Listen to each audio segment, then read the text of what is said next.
Welcome everybody to the original Moist Cast that debuted on a cold December FriYAY Welcome evening. everybody to the We are. original Moist Cast that debuted on a Are we echoing? December FriYAY evening. Yeah, we are. Who is echoing? That debuted on a. Those darn wieners. Yep. There we go. They just wanted to hear an echo. Okay. All right. Restart. That never happened. Welcome to the original FriYAY Moist Cast crew that one fine cold December evening decided to bring complete moisture to the interwebs. And those who decided to do so were the superfan Adam Shawhan. Thank you very much. As always, an honor and privilege to be here with you fine gentlemen. And the man who will roast your Twitter, and that he will tell you that fun times shall be had by all, and they will. Indeed. It is the Damn it! You're indeed got It's me. been a while. It's hard to get my name out of your mouth. Got me. You indeed too. It is the DJD show. Hello, ladies and gentlemen. Yes. Hey, biz. Yes, and Hallmark Channel Jeremy Fun times Blue had by Hangout all. Blue. Keep trying, man. Hopefully we can get you in here. I'm not sure how it all works. Yeah, good luck with that. We're all pulling for you to get in here because, but if not, please stay in the chat because we will include you in this because we're going to have, in honor of March Madness, folks. We're not going to go too much tonight into, the alleged poster leak that is more fan art than poster or poor editing by Lucasfilm's editing team by leaving that Bowcastro on C-3PO. We're not going to go too far into that. We'll save that for Sunday if we want to. Avengers, all that stuff. Game of Thrones. I mean, to be honest, we could talk about Game of Thrones forever. But we're not going to go there. There's a time and place for that.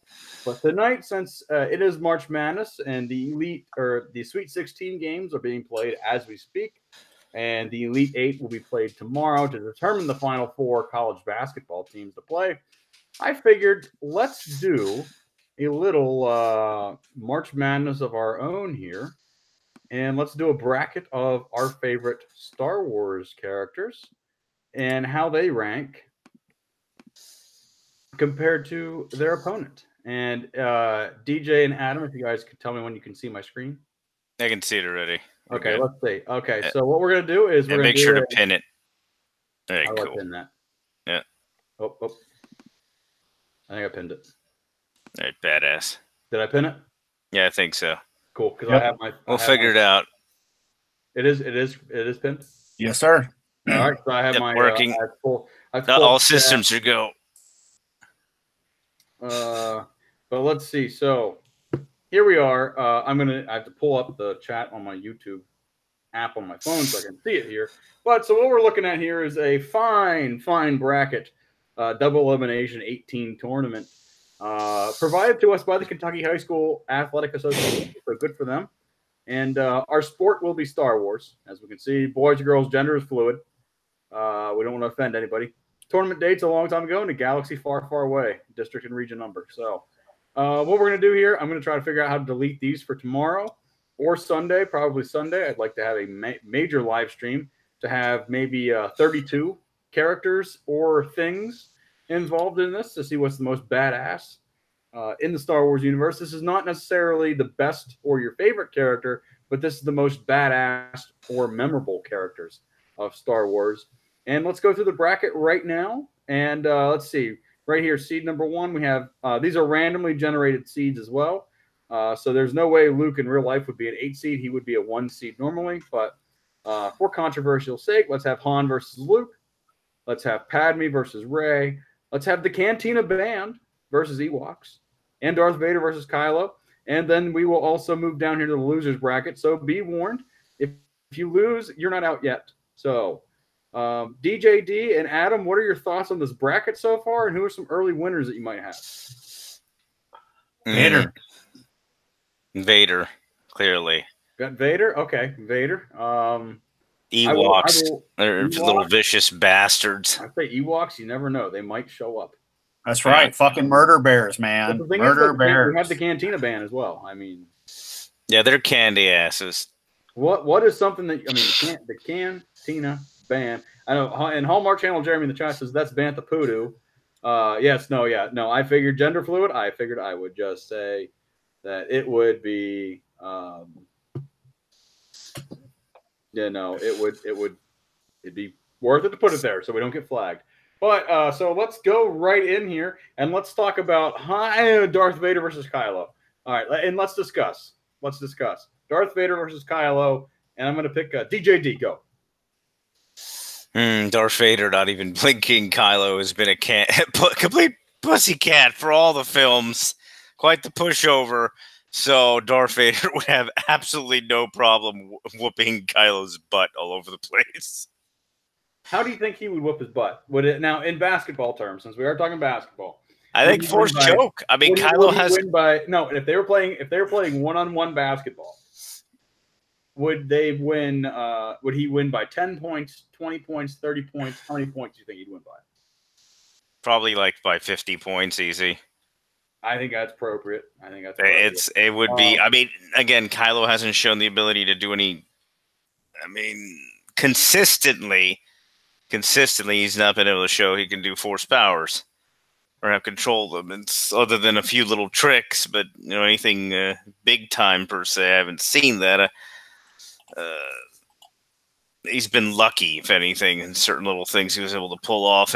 Obviously his fighting skills with the lightsaber terrible, so that also would get his butt kicked by Vader. So he would get destroyed by Darth Vader easily. Okay. Now, super fan Adam Shawhan. Oh, it's Vader all the way. It's going to be 100-0. Kylo gets nothing, because he's going to turn around and bow to Grandpa, and Grandpa's just going to smoke his candy ass. It's game over. We're going to get mid-court, and Grandpa's just going to use the Force and slam that ball all the way in. And game over. And I think an appropriate, I think a very appropriate comparison would be Wilt Chamberlain. He's the only person in the NBA history to have a 100-point game playing against a bunch of junior high school players. I feel like that's an appropriate comparison. That's pretty much Michael Jordan taking on your local YMCA basketball. The Saturday Night Live skit where Michael Jordan just destroyed an entire league back in the 20s when he time traveled. That was funny. Yeah, I think it's safe to say Darth Vader moves on. Yes, easily. Indeed. All right, so let's go up here to Padme versus Rey. Now, this one it could be interesting to debate. That one's one of the more even ones. It's one of the more even ones. I voted for Darth Vader myself. There really wasn't much more that I needed to add aside from what was said. Darth Vader didn't need any freaking weird side hand or no side handles on his lightsaber. He just straight up took it and did things with it. And he had emotional breakdowns, but he had them more controlled, I would say. And when he did have them emotional breakdowns, it didn't lead to him just doing stupid shit. The shit that he did when he had those emotional breakdowns were usually actually in favor of the Empire or his master, not just kind of random bit rages. So for Padme and Rey, what do we got to go with? And since we started with DJD last time, let's start with the superfan, Adam Shaw. Padme, hands down. And if anybody else joins here, this Hangouts, just like blurt out, because I know I sent this link out to a few different people. So if you join, just be like, hey, I'm here. I cannot see. Anyway, continue, Adam. Yes, I'm going to go with Padme because, even though she may not have been trained, she was still trained more than Rey, and Rey just sucks. She's a plank of wood. She beat the plank of wood, guaranteed. I'm going to go with she'd beat her. It'd be 10-1. Okay. Mm. Now, what would you say, DJD? Me, it's going to be a lot closer because I'm taking into account two things. I'm taking into account looks It's like, oh my God, you sexist. I don't care. It's my Star Wars. So looks. So in that category, clearly Padme blows Rey away. And then fighting skill. So, but here's the thing. Padme has obviously the far superior looks. But Rey has a little bit of looks. Some people find her slightly attractive. So I got to give her a little bit of points there. Then on the flip side of things, so there's that category. So Padme is, wrecking her pretty bad there. On the flip side of thing, the fighting skill, because the way they've done it, Rey's ungodly overpowered, so the fighting skills will blow out there on the side of Rey. But Padme has some fighting skill. If you notice in the original trilogy, she's able to shoot a blaster. She can whoop some ass. A little bit of ass whooping, quite a bit. It seems like she might have been trained and not just been some regular old princess. So because of that, I would say in a close fight, I'd say like 10-9. I'd give Padme a 10, and I'd give Rey a 9. So Padme wins barely, but I'd still have Padme winning. But because of the way I did it, I think that training, when say training points, whatever, Padme gets like a 4 or 5, and Rey gets a 10, and then on the look side of things, Padme gets a 10 and Rey gets like 2 or 3.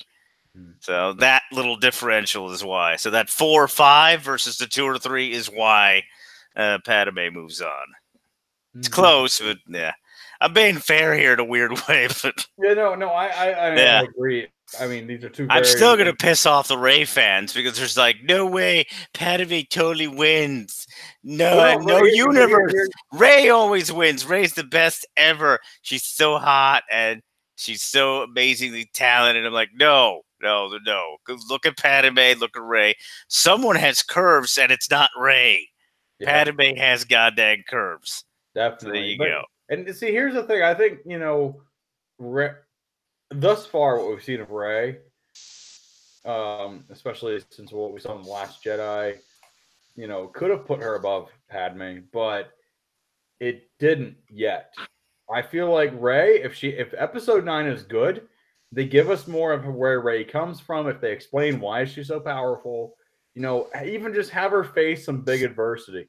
If she gets a butt double like Captain Marvel did, Yeah, or if she's like, say like the First Order takes Finn and Poe hostage, and then Kylo's like, pick who lives, and she has to make the choice or whatever. Give her something like that defines her character, and I think that can push her above Padme. But I'm gonna still take Padme in this, not because I like the prequels, not because I'm an OT fan or whatever, but it's just I feel like Padme, she was the youngest queen of Naboo in Star Wars, the youngest queen of Naboo. She led a freaking planet. Oh, and then she got elected to the Senate. And by the way, she freaking fought in the opening battles of Clone Wars. And if you watch the Clone Wars series, was still very much involved on frontline combat. So I feel like, and she did not have any powers. She was just a normal, average Joe out there. She got hit by a blaster, she was dead, kind of just like Princess Leia. If she was hit by a blaster, she was dead. And we saw Princess Leia get hit by, well, not always dead, but depending on where it hits you. But Princess Leia got shot in Return of the Jedi in the shoulder. So they're not immune. And I think it was because, and I haven't seen that kind of, I haven't seen that. Oh, lethal lightning in here is lethal lightning coming in hard. Yeah, lethal lightning. What's your S? I would say, Adam, feel free to send him the link to get him in here. I'm sure he's at work, but I have sent it to him. He's okay, always working, lurking. And we have the honorable moderator in the chat as well, the Hallmark Channel Jeremy, who is thoughts and prayers that he can't get into the Hangouts here. But we have him as a moderator and the Blue Wrench, the only Blue Wrench of the channel right now. So feel free to eat that up, Hallmark Channel Jeremy. And keep them chats coming. I'm seeing them as we speak. And Hallmark says Rey's okay, but Padme wins, no doubt. Yes, and just kind of like as I was saying, I think it goes back to the adversity thing. I mean, Padme faced way more adversity than Rey, and it's just like I haven't seen the adversity yet with Rey. I haven't seen it yet. So let's put it in here right next to G2. Padme. Let's go up to the one that we're all talking about here, the Cantina Band and Ewoks. Let me go first. Oh, please do. Yeah. I vote for the Cantina Band. There's a reason why they're here, and there's a reason why we all care about them. They are 5 members of a alien species that I cannot recall. Have very round heads, not Ryan Johnson round head, but the original, the OT round heads. They lived in our heart. They lived in our brain. We've hummed their song. If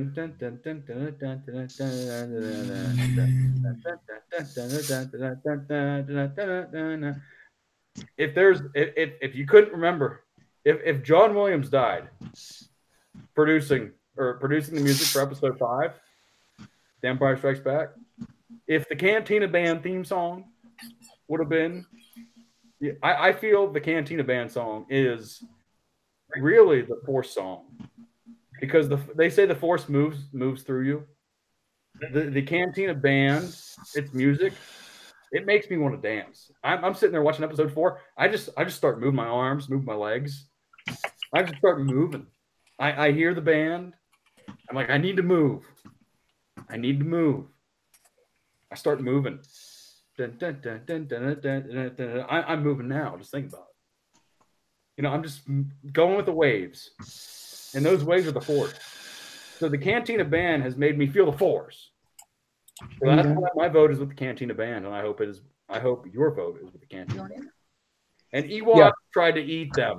Ewoks tried to eat Luke, Han, and all them other. They didn't try to eat Leia. Luke and Han. They tried to eat them. So remember, they're freaking human eaters, and they don't make you move. They're terrified of the Force. The Cantina Band makes you feel the Force through their sound waves and their music.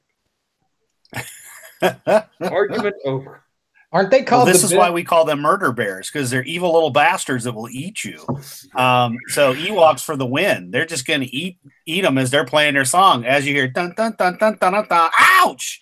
Yep, they're just going to dive bomb them and chew on them. And so I'm going to go Ewoks. Could they even get past the Cantina Band, the Cantina bouncers? That's the thing.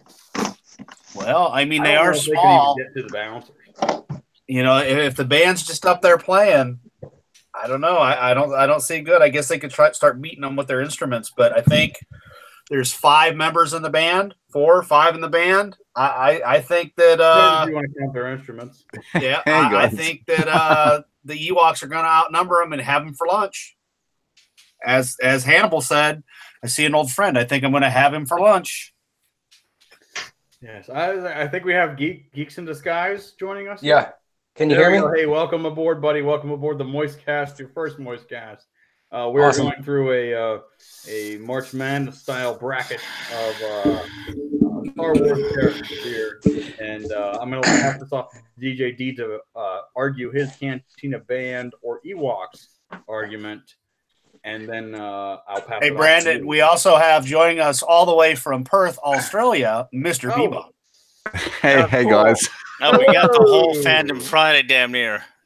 At least it's gone through here because proper Jeremy was scared off by too much testosterone. You know, he couldn't handle proper Jeremy's actually watching too much manliness.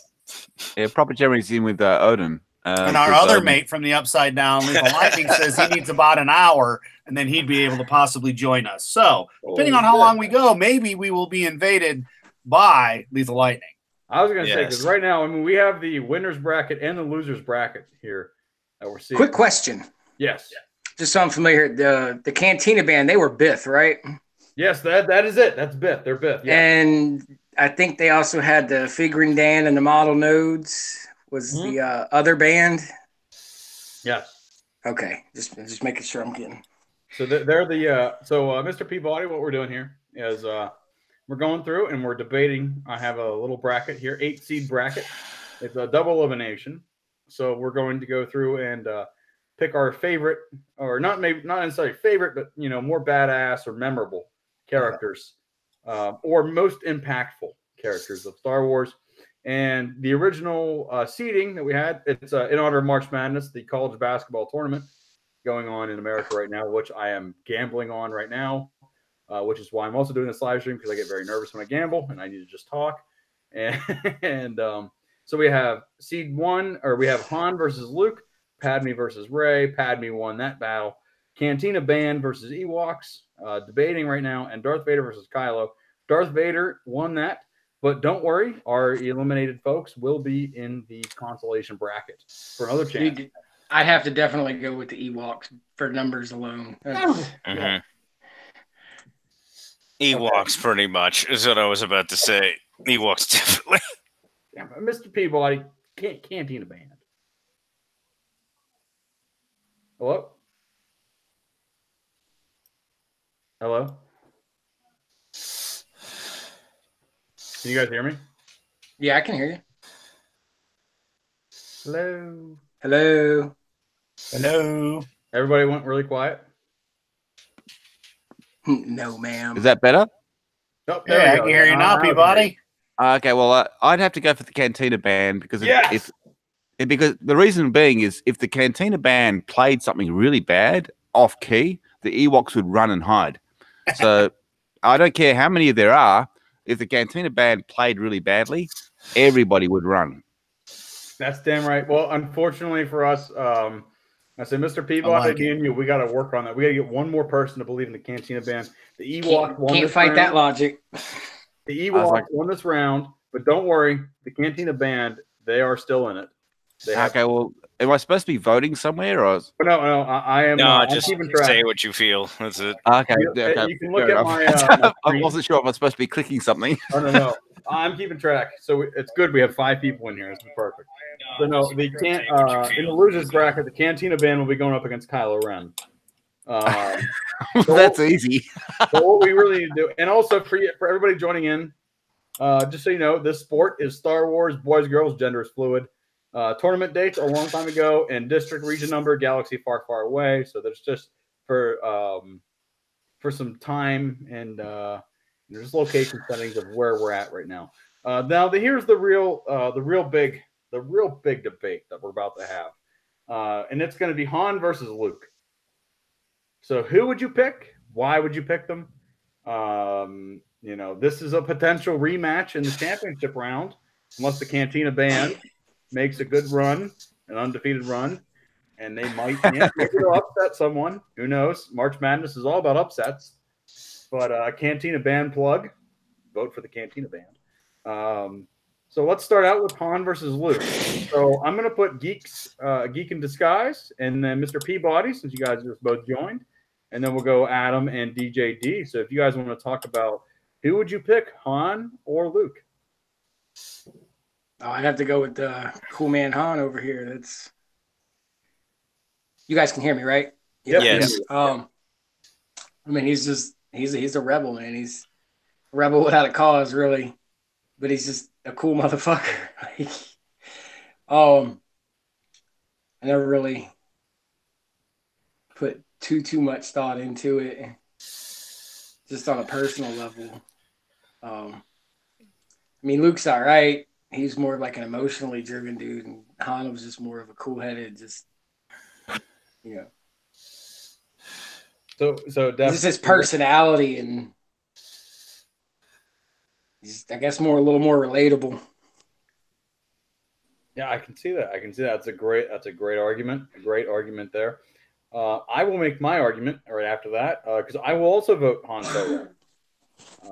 I will vote Han Solo because basically everything that Geek said there, he basically stumbled into the rebellion. If you forget Solo, a Star Wars story, he stumbled into everything. And that's pretty much how I see myself in life. I just kind of stumble into where I'm at. I interned on Capitol Hill during the election. I stumbled into that. I just, view myself as the Han Solo kind of character, being like, oh shit, now I'm here. Okay. Now I'm going to do what I need to do to survive. Make the best out of the situation. Exactly. And sometimes you might end up marrying a prince. Sometimes or a princess, but sometimes you might also just end up, moving out to the suburbs. But you never know. But I will go. I love Luke Skywalker. I love him to death, and I will defend him till I die. But if I had to pick a character over one, I will go Han. Say so, Mr. Peabody, DJD, or Adam, whoever wants to go next. Well, I'll start by saying thanks for having me again, and hello everyone. Hi. But I have to go for Luke. The reason being is the whole story revolves around him, and the whole audience learns everything they need to know through Luke. Han is an essential character, yes, but we all grow with Luke. So I'm going Luke. That's a good point. That's a good point. Mhm. Valid, very All right, so valid. we got 2-1, Han to Luke, and we got two Well, I people think left. We that's got just 'cause you're DJD and blonde-headed, Adam just Callahan. like Yes, so they'd say, I guess "Who's that I'll go blonde haired next. guy?" Luke Skywalker, pretty much versus Han. Okay, so Han. I mean, if it's a straight up fight, Luke Skywalker would destroy Han. Yes, but Pretty much, if the lightsaber is included, even without the lightsaber, considering how if you're going maximum power levels for both, Luke Skywalker, as he develops, gets even more powerful even without the lightsaber. So he would also still crush Han.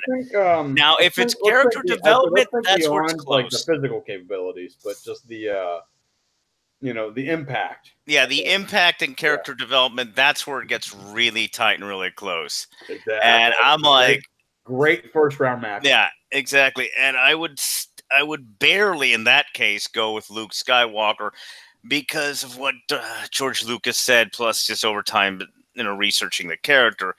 The whole story revolves around Luke. Luke Skywalker is the main character of the whole film, at least on the on one side of things. On the opposite side of that, that would be Darth Vader. And it's if you don't have those two things balancing each other, and this isn't Star Trek, this is Star Wars, so there isn't all this other interesting stuff and gray area. No, there's black versus white, there's good versus evil, and you've got the good that is Luke Skywalker, and everything is centered on him.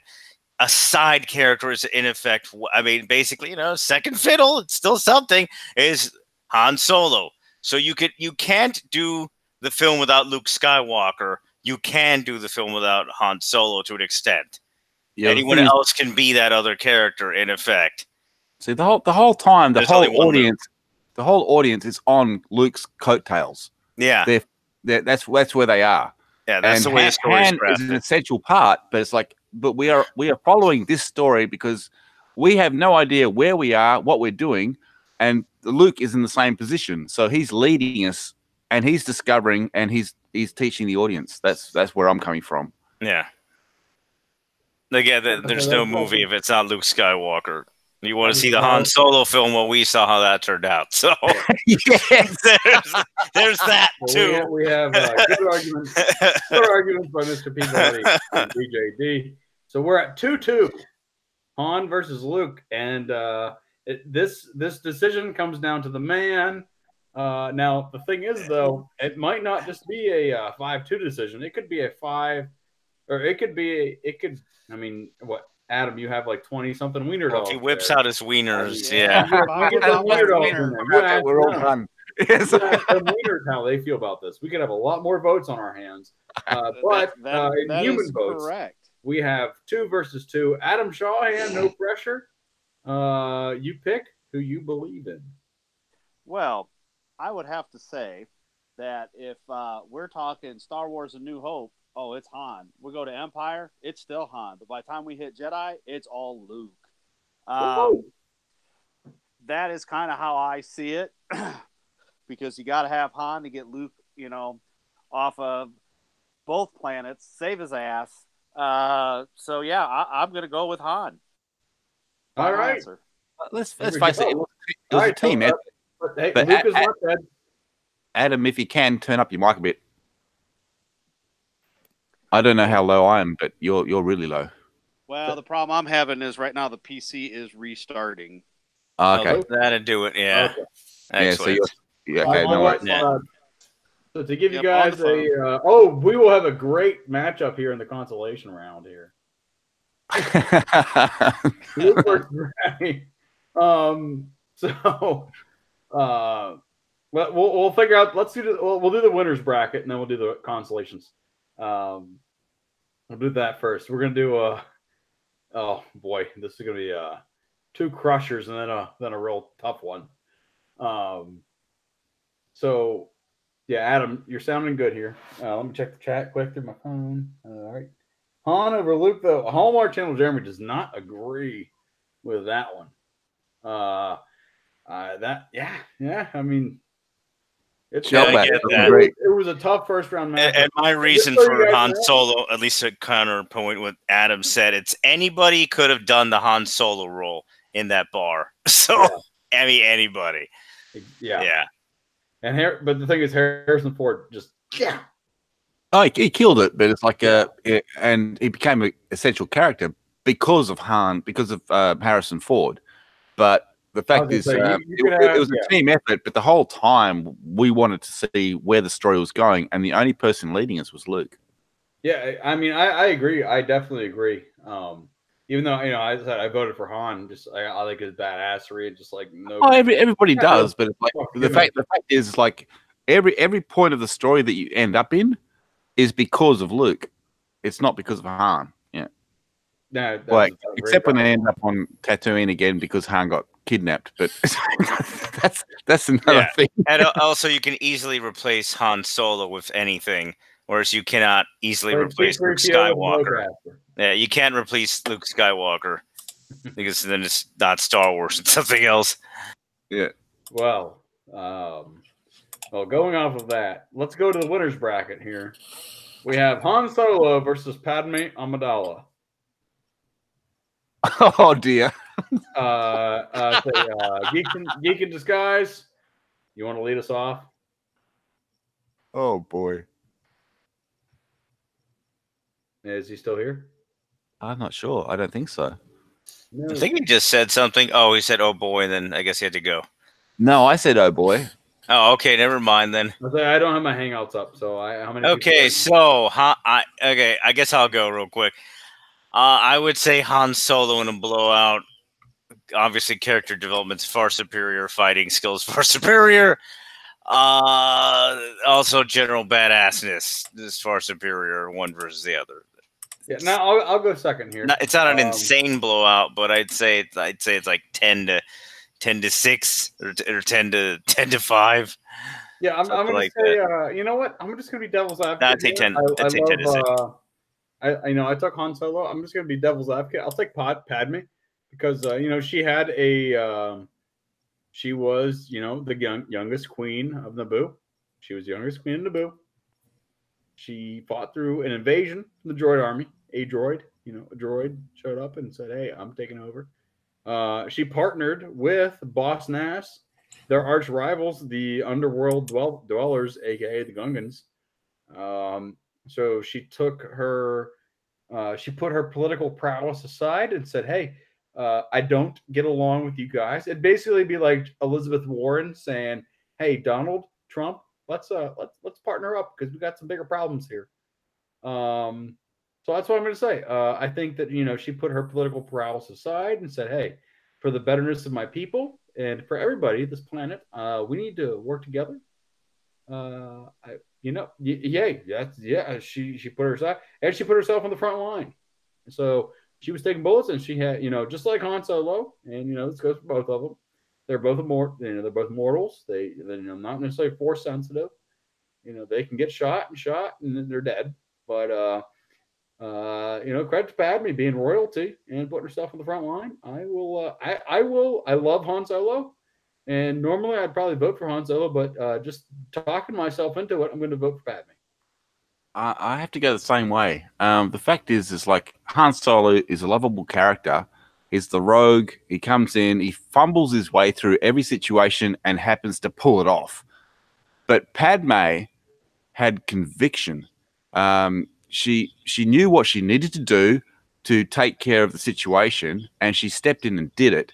Whereas Han was like, "Yeah, I think I'll do this, and hopefully it'll work out." So I have to go for Padme as well. Good. And the thing is, though, if Han Solo loses, folks, yeah, I get that. He is. We have the consolation bracket, so there's Han Solo. He's the consolation. They still have a chance to win the championship overall. I didn't know that. It's double elimination. Well, the thing is, Han Solo. He had a very loose sort of affinity. He sort of like just tagged along. And you can say that about Padme too. She was pure goddamn luck to him at some points. No, she would have chosen Naboo over anything else. Well, that's true.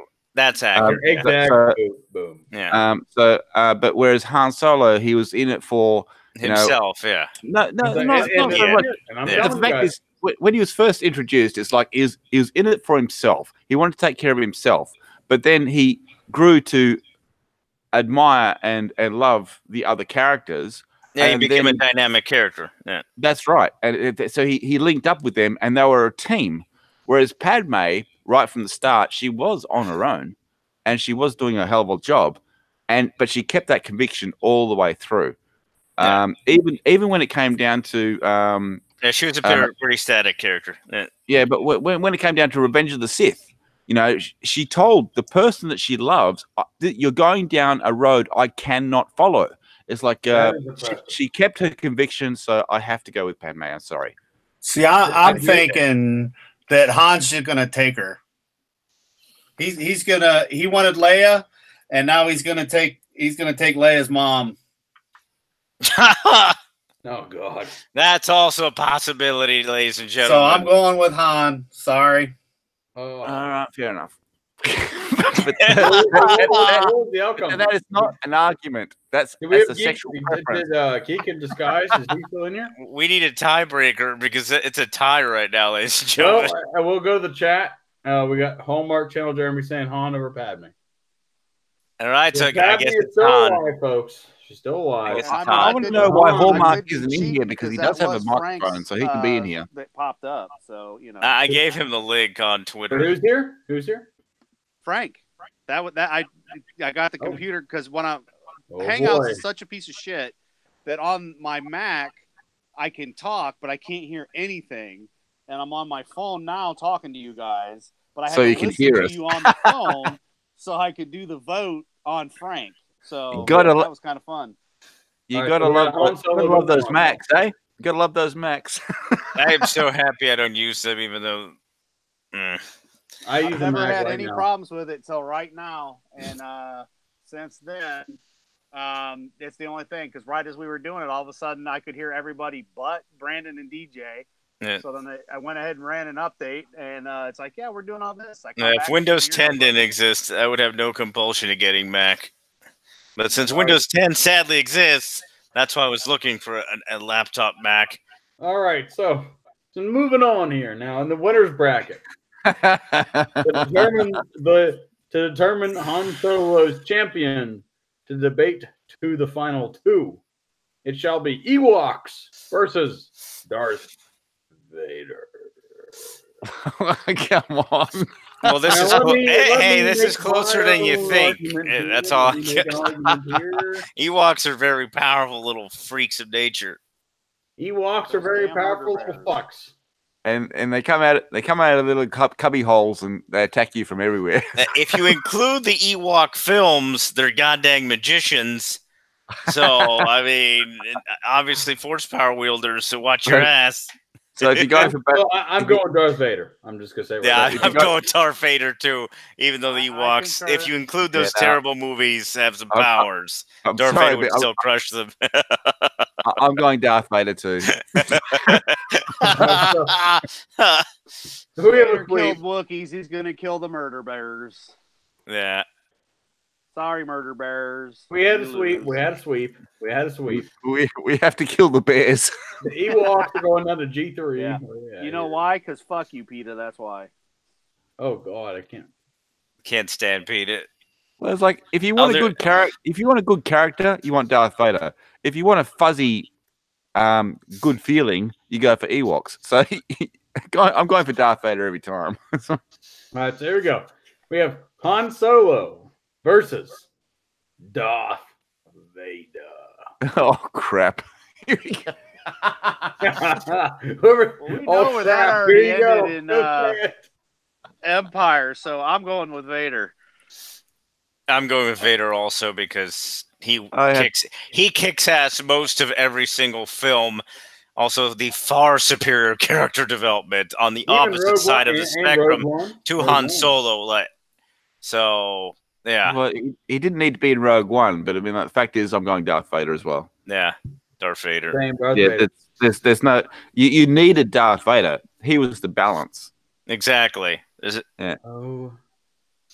All right. There's so no Han point to Solo the movie if there's still has not Darth Vader. So is it good? All right. So now we're down here into the losers bracket. Loser bracket. But the thing is, though, these Hang on, guys loser go up bracket. have the chance to face Darth Vader. Hang on. In the We loser have bracket, Luke, Han, should my Ray. name be in there somewhere? It's like, Well, here we go. Let's start with. I don't Luke think and you Ray. did anything wrong this week that we know of. All right, let's start with Luke and Ray. All right. So arguments for Ray say yay. Arguments for Luke say Luke. Luke. Luke. Luke. Yeah. I heard 3. That's Luke. Far superior character development, and I don't Okay. care what the All fuck right. the Now movie. this For one's not equal gonna be so powers of simple. anything. This one won't be so simple. So we have the Cantina Band versus Kylo Ren. And as I will say, the Cantina Band knows how to make the Force move. It moves through you, through their jazz, through their music, through their instruments. And the thing is, though, if Kylo Ren, he'd walk into that Cantina bar and he'd be like, "Where's my techno shit? Where's my millennial bullshit?" That's what he would want. He'd want Cardi B up there on the stage stripping her ass off, trying to pay off people with cocaine, and the Cantina Band in the corner just saying, "Hey, we're just trying to play." No, the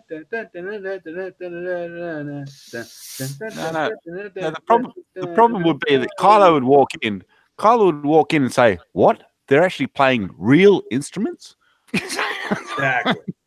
Yeah, it's like I'm going Cantina Band. 2 votes for the Cantina Band. I'm going Cantina Band. Yeah. 2 votes. 2 votes. Can we get one more vote? Well, here's If it's an actual fight with each other, the Oh, Kylo Ren yeah, would. this is But for character development, see, Kylo Ren, if he just never takes the goddamn helmet off, but unfortunately he did.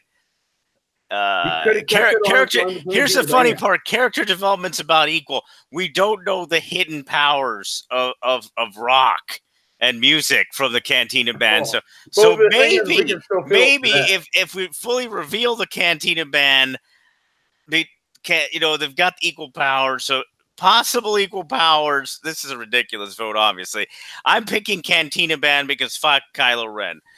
Well, look at it this way, right? Far superior character development and hidden powers. I'm theorizing that. Right? If you went to Star Wars Celebration, right, and you had a choice, it's like meet Kylo Ren or watch the Cantina Band. Oh, it'd be the Cantina Band. Yeah, exactly right. Everybody would go straight to the Cantina Band. We want to see that shit. I don't care about watching Adam Driver and his face with the foot. Yeah, no. If you're going to watch Kylo Ren, you take. Also, there's the plague of the Reylos that always follow Kylo Ren. That's the other problem. Take that into account. Exactly. You don't want to hang out with that. Not at all. Not even for a few seconds. Here's how I see it. Do you want to put the nail in the coffin? Here's how I see it. If the Cantina Band were a helmet, they'd lose, but they're not, so they win. Yeah. The only thing he can beat up is a helmet. He can sure beat. He can sure beat up the helmet. He can sure beat up the helmet. Yep. All right. So the power of rock. The power of rock wins again, ladies and gentlemen. All right. So, ladies and gentlemen, we now have in the constellation bracket for a chance to go to the champions bracket. We have Luke versus Ewoks on game 1, and the Cantina Band versus Padme. We have it's dicey, but the thing is though, Han Solo, he's waiting again. He's waiting for his chance. So here we go. Let's go Luke versus Ewoks, and I'm going to start with Mr. Peabody. Oh, come on. There's no competition there. It's Luke. It's Luke. Who come up with this algorithm? This is crap. Who puts Luke against Ewoks? Well, blame YouTube for this. That's all. I always blame YouTube. Luke. Luke. Because why not? blame the war It's still better campaign than the just last because Jedi. that weird trendy word is going all over the So YouTube. we're all voting Ewoks or Luke's. What are we voting for? Luke. Luke, yeah, I'm voting Luke, yeah. too. We got Luke. He could have one shot at all those Ewoks. All right, now a little more controversy. A little more controversy. Let's just say that I wasn't all that upset when the Ewoks died. So, a little more controversy here on this one. Cantina Band versus Padme. I'm still sticking with the fucking Cantina Band. Boy. The Cantina Band, yes. I will get a tattoo of the Cantina Band on my chest. Let's go, Cantina Band. Dun, dun, dun, dun, dun, dun, dun, dun. I mean, that's what I'm at. Check this out, Brandon. I think you're right, because who's to say as soon as that music hits, she just doesn't become moist and fold. Exactly. She's just like, God damn, Luke and Leia just drop out wherever she's at. Yep. Thank God she wasn't just on Tatooine, because they don't probably have good birth places. They have kids. I have to go Cantina Band, because as soon as you hear that music, that is Star Wars. It's part of it. It's part of it, but it's so iconic that you can't get away from it. Yeah. I'm picking Padme for all the reasons Moise was previously saying Padme. Yes. Plus character development, also fighting skill. Also, Padme is a far superior stripper than the ugly ass members of Cantina Band. Don't you talk bad about Biff. The powers of stripping. Never. So I would say the stripper allure versus the ugly ass Cantina Band members. Padme wins there. No, I understand that. It's like, is this what we're going by? Are we going by preference, or what? We are going by preference of just like what's more badass or memorable. But well, Padme is also more memorable. Cantina Band, yeah. All right. So to clarify, I am Cantina Band. I'm Cantina Band, yeah. Band. If there isn't Padme, we never get to Cantina Band. That too. Cantina Band. Oh boy! All right. I tried original trilogy, whatever. We have all they have to do is give a hint of that music, and everybody knows that is Star Wars. I mean, I'm telling you, if they started playing Padme's well, it's a generation thing too. Music. There's people who are like, "Who the fuck is a Cantina Band?" Sadly, they'll recognize Padme because of tits and ass, and other things. But it's sad. It's sad. It's sad but true. It's like a miscellaneous character. Yeah. It never really did it for me. Not really. Yeah. See, now, if you played Padme's theme, people would say, "Oh no!" If it's theme versus theme, yeah, then fuck the Padme theme. That thing's shit. Yeah, but it's like, yeah, that's true. But if we can talk about the Cantina Band, do not fuck with the Cantina. All right, Band. so now we have a matchup of mammoths in the consolation bracket. What, you put a bantha in there? No. I said here's the problem. Bantha's not a man. The Cantina Band lost to Ewoks because there was more of them and they would eat them. No, I say, Mr. Peabody, I'm hoping to maybe do this like tomorrow afternoon or something, to do a bigger bracket, or on Sunday to do a bigger bracket of more prequel trilogy members, sequels, like just even like I wanted to put a battle droid versus a clone trooper. Obviously, Darth Maul would be thrown in finally. Absolutely, he would be definitely. Come on. And so I plan on. This is just like a preliminary. This is like the. Fair enough, but I mean, a battle droid versus a clone trooper, it's like sending a toaster against a microwave oven. It's like. But there's a lot of toasters there, though. That's a lot of microwave ovens too. There's a lot of plugs that they might plug into accidentally and be like, "Oh shit." So that's what I'm saying here. This is a prelim run here, but in the consolation bracket right now, though, just so you know, the winner goes off to face Han Solo, and we got winner of G10. That's going to be Luke Skywalker, and winner of G9. That's going to be Cantina Band. Cantina Band. I'm just going to tell you, boys, you've got me splitting my sides laughing here. It's like, it's funny as fuck. I'm glad you're enjoying this, Peabody. That's the whole reason I needed a good laugh. Man. I did. After everything you've been through this week, I was like, you know what? Yeah, it's been an interesting fucking week, to say the least. Yeah. Thank you, Moist. This is why we're doing this here. Hey, it's March Madness here in the States. All we do is brackets, and we just want to know who's going to win. Well, that plus bikinis and drinking alcohol. There's also that with the brackets. Oh, you make bikinis and Russian models. That is also accurate. All right, so now we have this powerhouse matchup. And let me give each character a ringside announcement here. Coming to you from hang on. All right, so coming to you from the loser corner of G11, it is the man, or G10, it is the man who was given a lightsaber and pointed it in his master's face on Tatooine. He can bullseye womp rats from a T-16. He has been to Tatooine, Mos Eisley. He didn't see Mos Eisley as a degenerate scumbag place until Obi-Wan told him it was. It is Luke Skywalker. And coming to you from the other corner, it is the owners of the Mos Eisley Cantina. They are the owners of your heart and of your soul and of your eardrums. They play multiple instruments and they will make you move. They will soothe your soul.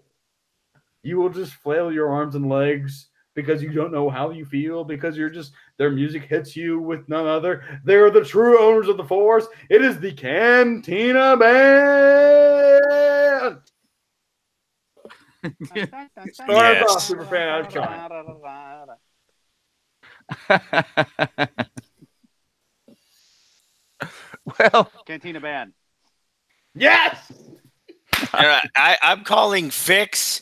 This is a fix, clearly. Obviously, from the statements being made, this is rigged, ladies and gentlemen. We're going to have to investigate this bracket and the people involved. I'm saying Luke Skywalker, and if Luke Skywalker doesn't win, then this is a fix. All right, well, I'll vote early. I'll vote Cantina Band. So this rigged. 2-1 This is total fix. This is fix. So I'm going Luke. All right, 2-2. What do we got here in the chat? Fuck! Well, look at this see, he wanted it. The fix was in, ladies and gentlemen. Look at it this way, Brandon. Luke. Well, look at it this way. Look at it this way, though. Damn it, You've Hallmark. got two losers that could go up against Vader. Well, I would say we got Vader, we got Han, we got Luke in the final three. All right, so let me do it again here. Coming to you from the losers corner, aka the consolation bracket, to make you all feel better about yourselves because you lost. On the top part of the bracket from the loser from G11 game will be Han Solo. His name was given to him by an Imperial officer bit because apparently the storytelling was not that good, but we still know him as Han Solo and we still love him. And coming to you from Tatooine, from a desert galaxy far, far away, his Aunt Beru and Uncle Owen were fried. But he was given a lightsaber and then his arm was fried. But it's Han Solo. It's Han Solo's best friend. But it's Luke Skywalker. Hang on. Luke Skywalker is Darth Vader's son. Do we want to have a father-son matchup on the championship?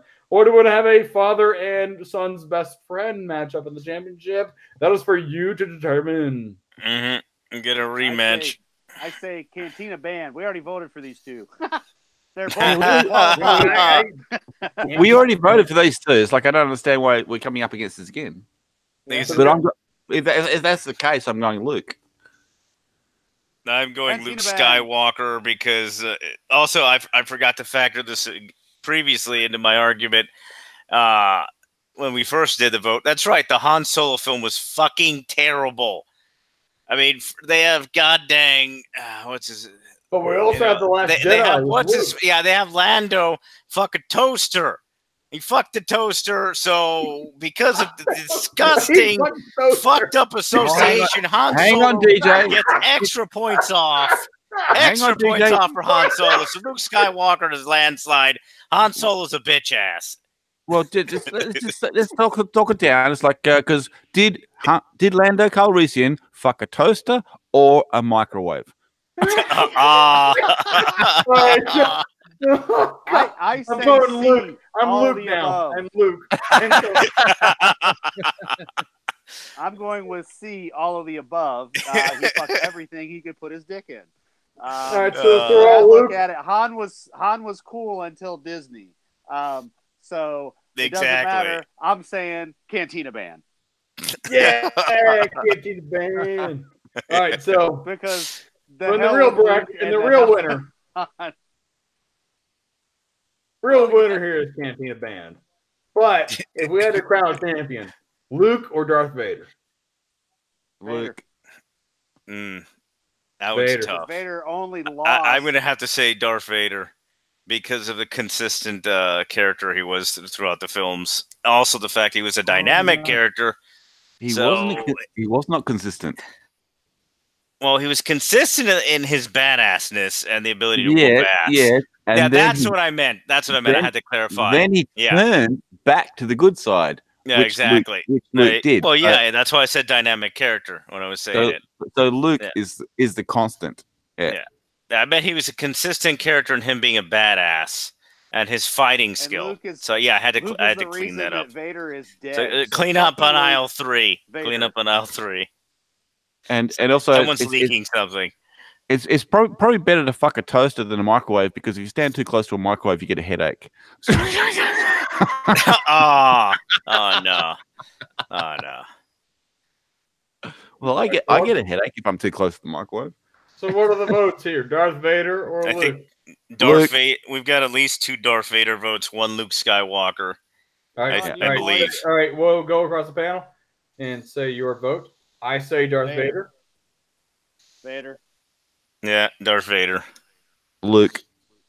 We have Darth Vader 3-1. That's great, because I'm in Australia and I'm always upside down. But that's okay though. We have Luke right here, and our honorary champion is the Cantina Band.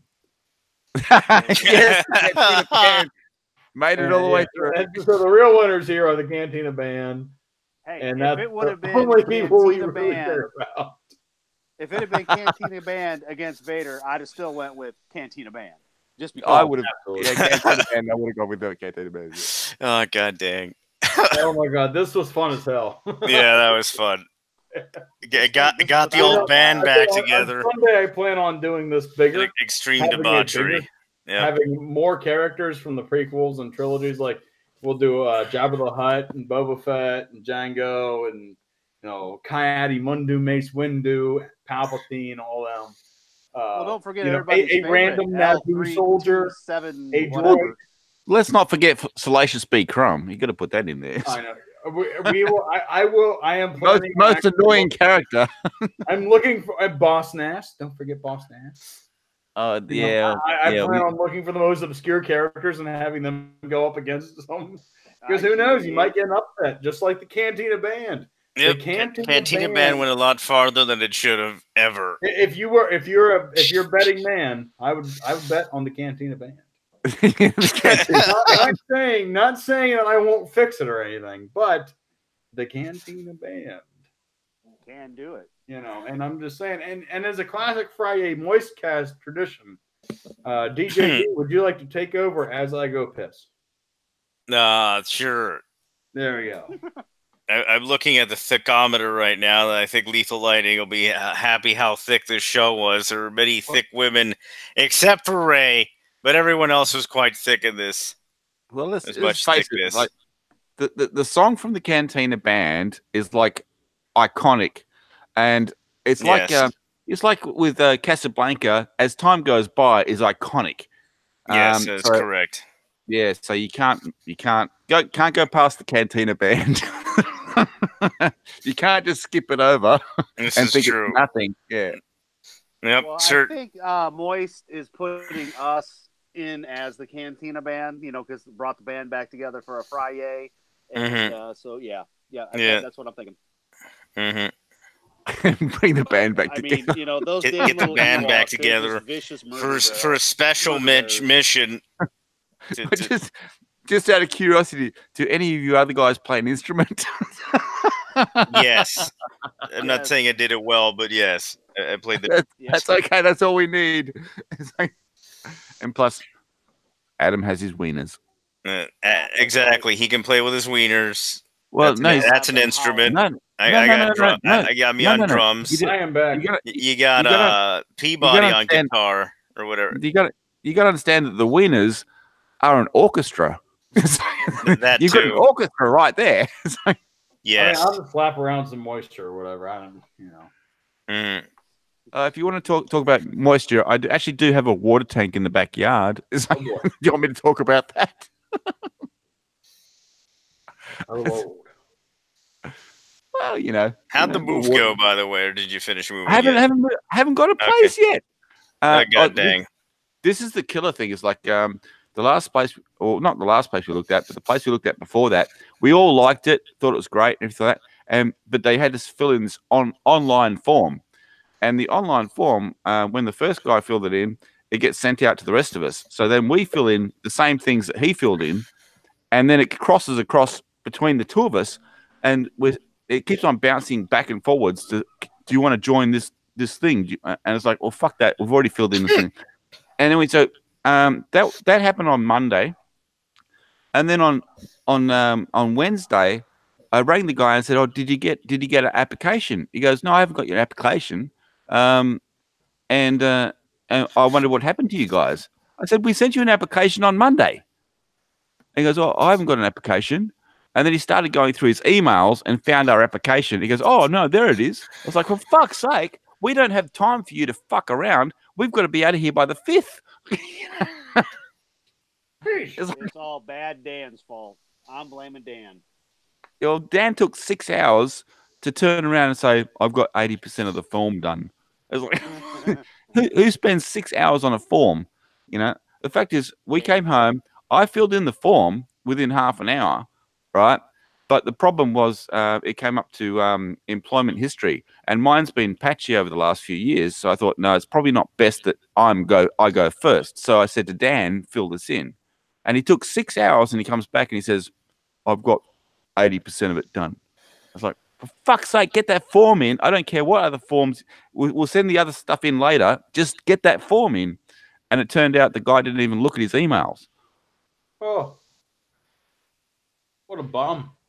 Yeah, well, the thing is, like, we don't have time for this shit because you have to find a place, then you have to arrange with the real estate agent for a time to look at it, which is not every day. You've got to arrange a time. Then you apply for the place. It takes at least 3 days, and we're not talking about weekends. You're only talking about weekdays. Yeah. And we're supposed to be out of here by the 5th of April. Yeesh. You know, 5th of April is our cutoff. It's like, well, I don't know what they're going to do because they're going to show up here. They're going to try and cut the power, and they're going to try and cut the water, and they're going to show up, and there's people here. We can't cut the power. It's illegal. So I don't know what they're doing, but it's like we're doing our best to get the fuck out of here. Yeah, sorry guys, I didn't. No, it's not that. I was pissed at fucking YouTube for still fucking up and not getting something done. God dang it! I gotta edit all over again. Fuck YouTube. No, DJ, Just fuck YouTube. You're mad at Dan. It's okay. God dang YouTube. DJ's mad at Dan. Son of a bitch. Right. He couldn't remember his name. It just is GoT. Oh my YouTube. God, YouTube is retarded. No, it's okay, man. Just blame Dan. Just blame Dan. But no, Santa's already moved out. He's gone. But he still wants to move into a house with us. But he's already got a place to go to. We don't. Yeah. And I've got a lot of shit. I can't show up on someone's doorstep with all my shit. I would have to leave a lot of shit behind. Precisely. You'd have to almost grab. You almost immediately have to get a shit all over the place. A storage unit, and then can't afford that shit. I'd say, but the thing is, it's like, oh, but you sign in storage. They'll be like, oh, we want you to sign for a year. It'll be like $50 or $100 for a month. It's that's complete bullshit. Yeah. But you guys can't see it, but if you could, there is paperwork everywhere here. I've got applications out my fucking ears, I've seen it. I can attest that that I have blows. seen it, and he is not lying. And well, no, well, what you saw was a few days ago. I've got heaps more now. Oh, I bet. It's like you know, I could have a bonfire with this shit. That's how much crap is here. It's like, and all the pipe, they all do slightly different forms and everything like that. So it's like you can't just fill in one form and just hand that in. You've got to do a slightly different form. Yep. It's you guys know what it's like to move. It's a nightmare, and no one wants to do it. Honestly, yeah, and everybody watching this and in the future, I mean, if you're in the United States, especially, like, let this be known, moving's a bitch in the United States, but it's not just it's people, everybody, everywhere. If they have to move or everything, it's a problem. And the fact that you just can't quickly fill a form out, provide your credit or provide, it's like, hey, I got this money ready to go. There's problems. There's problems abundant in in housing, and I believe deep down that everybody across the world wants everybody to have comfortable housing, and it's complete bullshit whenever you have people working their ass off, filling the correct forms out, work as abundant as they are. Doing everything possible that they can legally, and then they're all of a sudden just being like, "Oh, you need to get out." Like, Piece of shit. It's like, "Oh, but you need to be out now." It's like, but I've been trying to the past, but no, it's a bureaucratic problem. Oh my God, you pilot motherfucker! Yeah. Well, when they first told us, it was like they gave us it was just under 5 weeks they gave us, and then after that they shrunk it down even further. It's like less than 5 weeks. And I've been here for 9 years, man. I've accumulated shit. And the thing is, though, you've been there for 9 years, but I'm sure you were like, they gave you the 5 weeks or whatever. You're just like, okay, all right, well, let's look for something in 5 weeks, But still, when you're looking for housing, I will tell you, I live outside of, I live, whenever I moved to Washington, D.C., I was very fortunate because I got a job and I had a friend of a friend from high school that his sister lived in DC, and luckily she worked at the company I worked at, and she's like, hey, you can live with me for you can live on my couch for the first few weeks. Luckily, I was able to find an apartment, expensive as hell, but I was like, I need to get out of here. After 2 years, with grad school, I was like, okay, I was very fortunate that within 2 months of my search, 2 months of my search for housing, I found something affordable, something where I'd be comfortable living, where I live today in Manassas, Virginia. But the thing is, it was 2 months looking. It wasn't like it was just like I just pulled up a Google search and was like, boom, boom, boom, boom. When I got my apartment in DC, yes, it was like that. Because there were, DC is a very, people move in, people move out. People move in, people move out. Yeah, what you're saying is like it takes a lot longer than 5 weeks. Yeah, exactly. Yeah, but the thing is, like, where you're located, like DC is a central hub of the world essentially, and people move in and out constantly. So I'm like, okay, I can find a decently priced apartment that's nice and affordable near a metro transportation line that I can take to get to work, not have to drive my own vehicle downtown. That's good. But when in a situation like yours, it's like okay, five weeks, get out. And you're just like, what the fuck? And you've been a solid patron for the past 9 years. It's just it's unbelievable how people can treat someone that's been paying into their apartment or whatever, been a steady resident. I just don't get it. Yeah. Well, they're going to demolish this house to redevelop the whole property. But Lethal, I don't understand. Voice is pimp. Does that mean am I too loud, too soft? What? No, you're good. You're a pimp. Okay, No, a pimp would be a good thing. And you're good, and Superfan is terrifying. I can't tell if my motherfucker came out or not. Right here, I know Superfan is a little soft right now, but he has the clown. That's okay. Hey, Lethal, I'm moving in with you, buddy. It's an excuse of foul language. Never. If it actually came out live. Lethal, if you want to bounce in, if you're not at work, if you want to bounce in here real quick, please feel free. I think super fan has your Twitter info, I guess. Damn it, I'm lost for words. I'm just watching. I'm watching right now. One of my bets turn live right now. Another, you got another bet going? Yeah, Auburn versus North Carolina, and Auburn is winning 83 to 68. You guys remember when we watched him do that other bet, and he went nuts? It was funny as fuck. Yeah, because I lost. It was Great. Yes, no, I have one that's gonna win. The funny thing was, the college basketball in a cage, Brandon. And it's terrifying that I am so excited. No, but what happened was it actually met the criteria for your bet, and you were going, yeah, and then it all collapsed, and you just went berserk. Yeah, no, that's exactly what happens. That is what the life of being a degenerate gambler is like. But that was funny. Though, I don't bet like thousands like people do. I bet like tens. I bet like $30 or like $20 or something. Yeah. But still, I'm just like, the thing is, I bet $20 on like an underdog, and I could win like $200. It's like no, but I'm pretty sure that bet was $100 bet. Yeah, no, that one's like $100. Yeah, that one's a little more. Yeah. Lots and lots of dogs just for Brandon.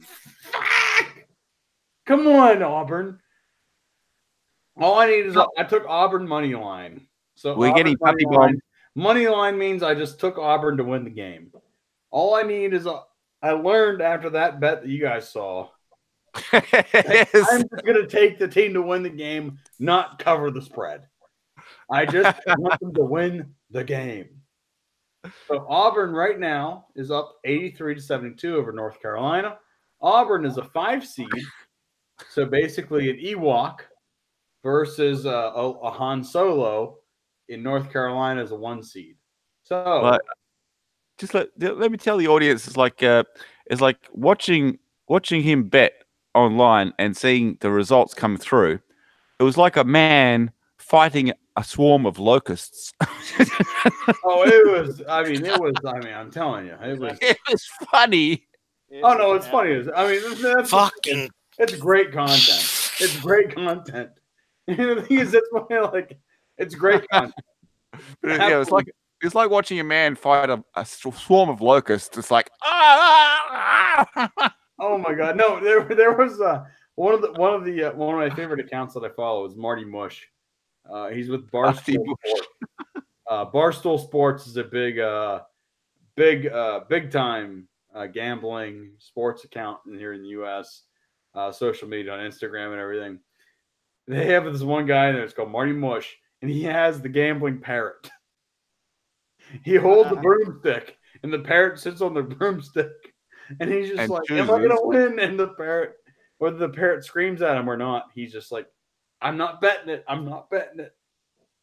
And then I also follow Pardon My Take, and they have a gambling goldfish. So the goldfish. So for NFL games, for football, American football games, they'll have helmets of 2 teams on one side of the goldfish tank, and then they'll put the goldfish in the middle, and whatever side the goldfish goes to, they bet on that team. And that's what I do. I bet on that team. It's almost like had that octopus. Yes, yeah. But the octopus has multiple brains, so I go for the octopus. And that octopus is damn good. It's had some good bets. I have taken them bets, and I have won. The octopus knows more than everybody thinks it knows. Oh my god, I feel like such a degenerate. Moist, it's always so much fun with you. But no, it's so much fun being a degenerate gambler. And the thing is, I don't gamble that much. I usually just do it in big time games like this. But it's so, and the thing is, I'm only putting like $20 or $30 on the line, but like I could win like 200. Yeah, fair enough. But if I lose, it's just like, oh damn! It's like I went to Walmart, I bought something that I thought would work, it didn't work. Well, you can take it back. Yes, I'm gonna switch to something else. I gotta go fix this crap. Fuck you. That's essentially, yeah, kind of. Yeah. I'm still the chat. Oh, God There you dang go. it. There you are, Moist. Lose- Right if there. you The thing lose- is, though, you can't take a sports back. you can't get it back. No, once it's done, it's done. You can literally, literally, no. I'm sorry. No, I'm talking about the playoff game that Mr. Peabody's talking about. I watched that last play. I mean, after we got off, after You I went streamed off, it. You I streamed it. literally just sat in front of my TV on my knees, replaying that on YouTube. I'm like, is it gonna work? I'm sorry, but this bet was faulty. Can I bring it back? This was faulty. I just kept saying, This bet doesn't work. Can I bring it back? I'm like, no, I know literally. I'm just like, please, will you work? Hi, I am Brandon. But the Moist. good thing is though, I Auburn's am up not. 84-72, and they're shooting free throws. Let's go, Auburn. This is looking good. Can I get my money back? I've got a receipt. Oh no, I don't need my money back right now. My money's looking real good right now. Well, I'm wishing the best for you, buddy. Oh, it's going to happen here. I got 3 minutes and 14 seconds of counting. North Carolina, please keep bouncing that ball. Oh, And don't ask me any sports bets because I don't follow sports at all. So I'm no I good. tell you what, my bet is going to win this one. In which case, I'll bet against you. As you would. As you would. I'm upside down. I have to. Uh-huh. I don't know, Master Moist. Does this scare you more? Nope. What's the names of the two teams? Auburn, AUBURN, and North Okay. Carolina. And which one are you going for? Auburn. Oh, actually, I'd have to go for Auburn as well. They're the underdog. Yeah, because I've had a couple of girlfriends with Auburn hair. They're quite nice. Oh, there you go. There you go. There you go. I have to go for Auburn's Auburn. up 13 right now. Let's go. Well, it's like I've never had a North Carolina girlfriend. Here's I've had an Auburn what girlfriend. that is their fight song. It's like War Damn Eagle, War Eagle. So you can either say War Damn Eagle, or as most Auburn alum, I have a friend that he went to Auburn for grad school, and then he's just like, we say War fucking Eagle. That's all right. Just tell them it's like Auburn. You have to win Right, because 90-72 Auburn. Let's go. Yeah, no, just say Auburn. You have to win because the Aussie says so. I got a couple $100 coming my way right now. Let's go. Come on, as long as you don't let them within like 7 points, we're okay. If you don't win, we're going to send in a kangaroo to kick the shit out of you. No, the thing is, if they don't win, they'll have 7 more. Even if they win, I need them to win by 7 or more. That's the heartbreak of gambling.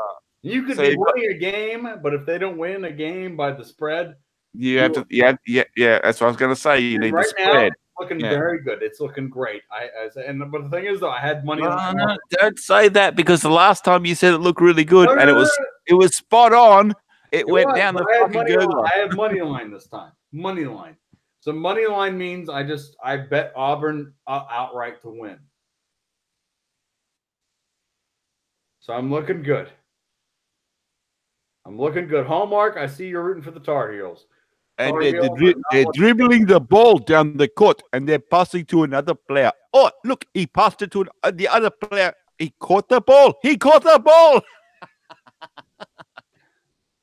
I see a timeout on my screen right now, so I don't know. Timeout. He caught the ball.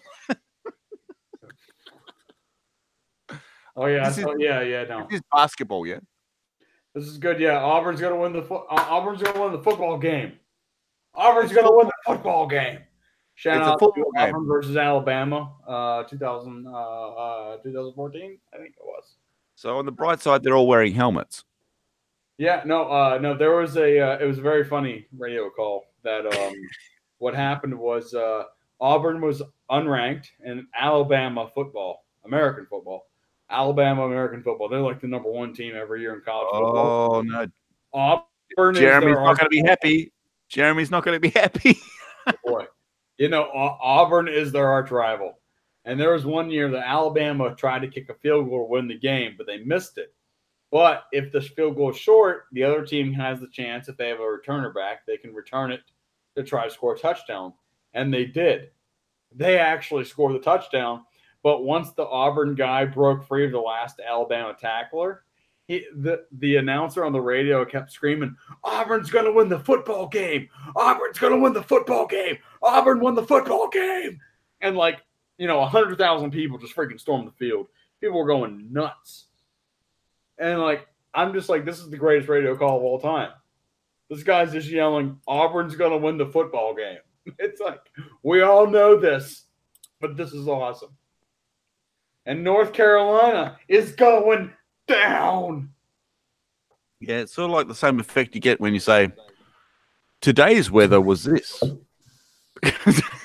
Yeah. Well, I just lived through today's weather, and I noticed. And you know what? Auburn's going to win the basketball game.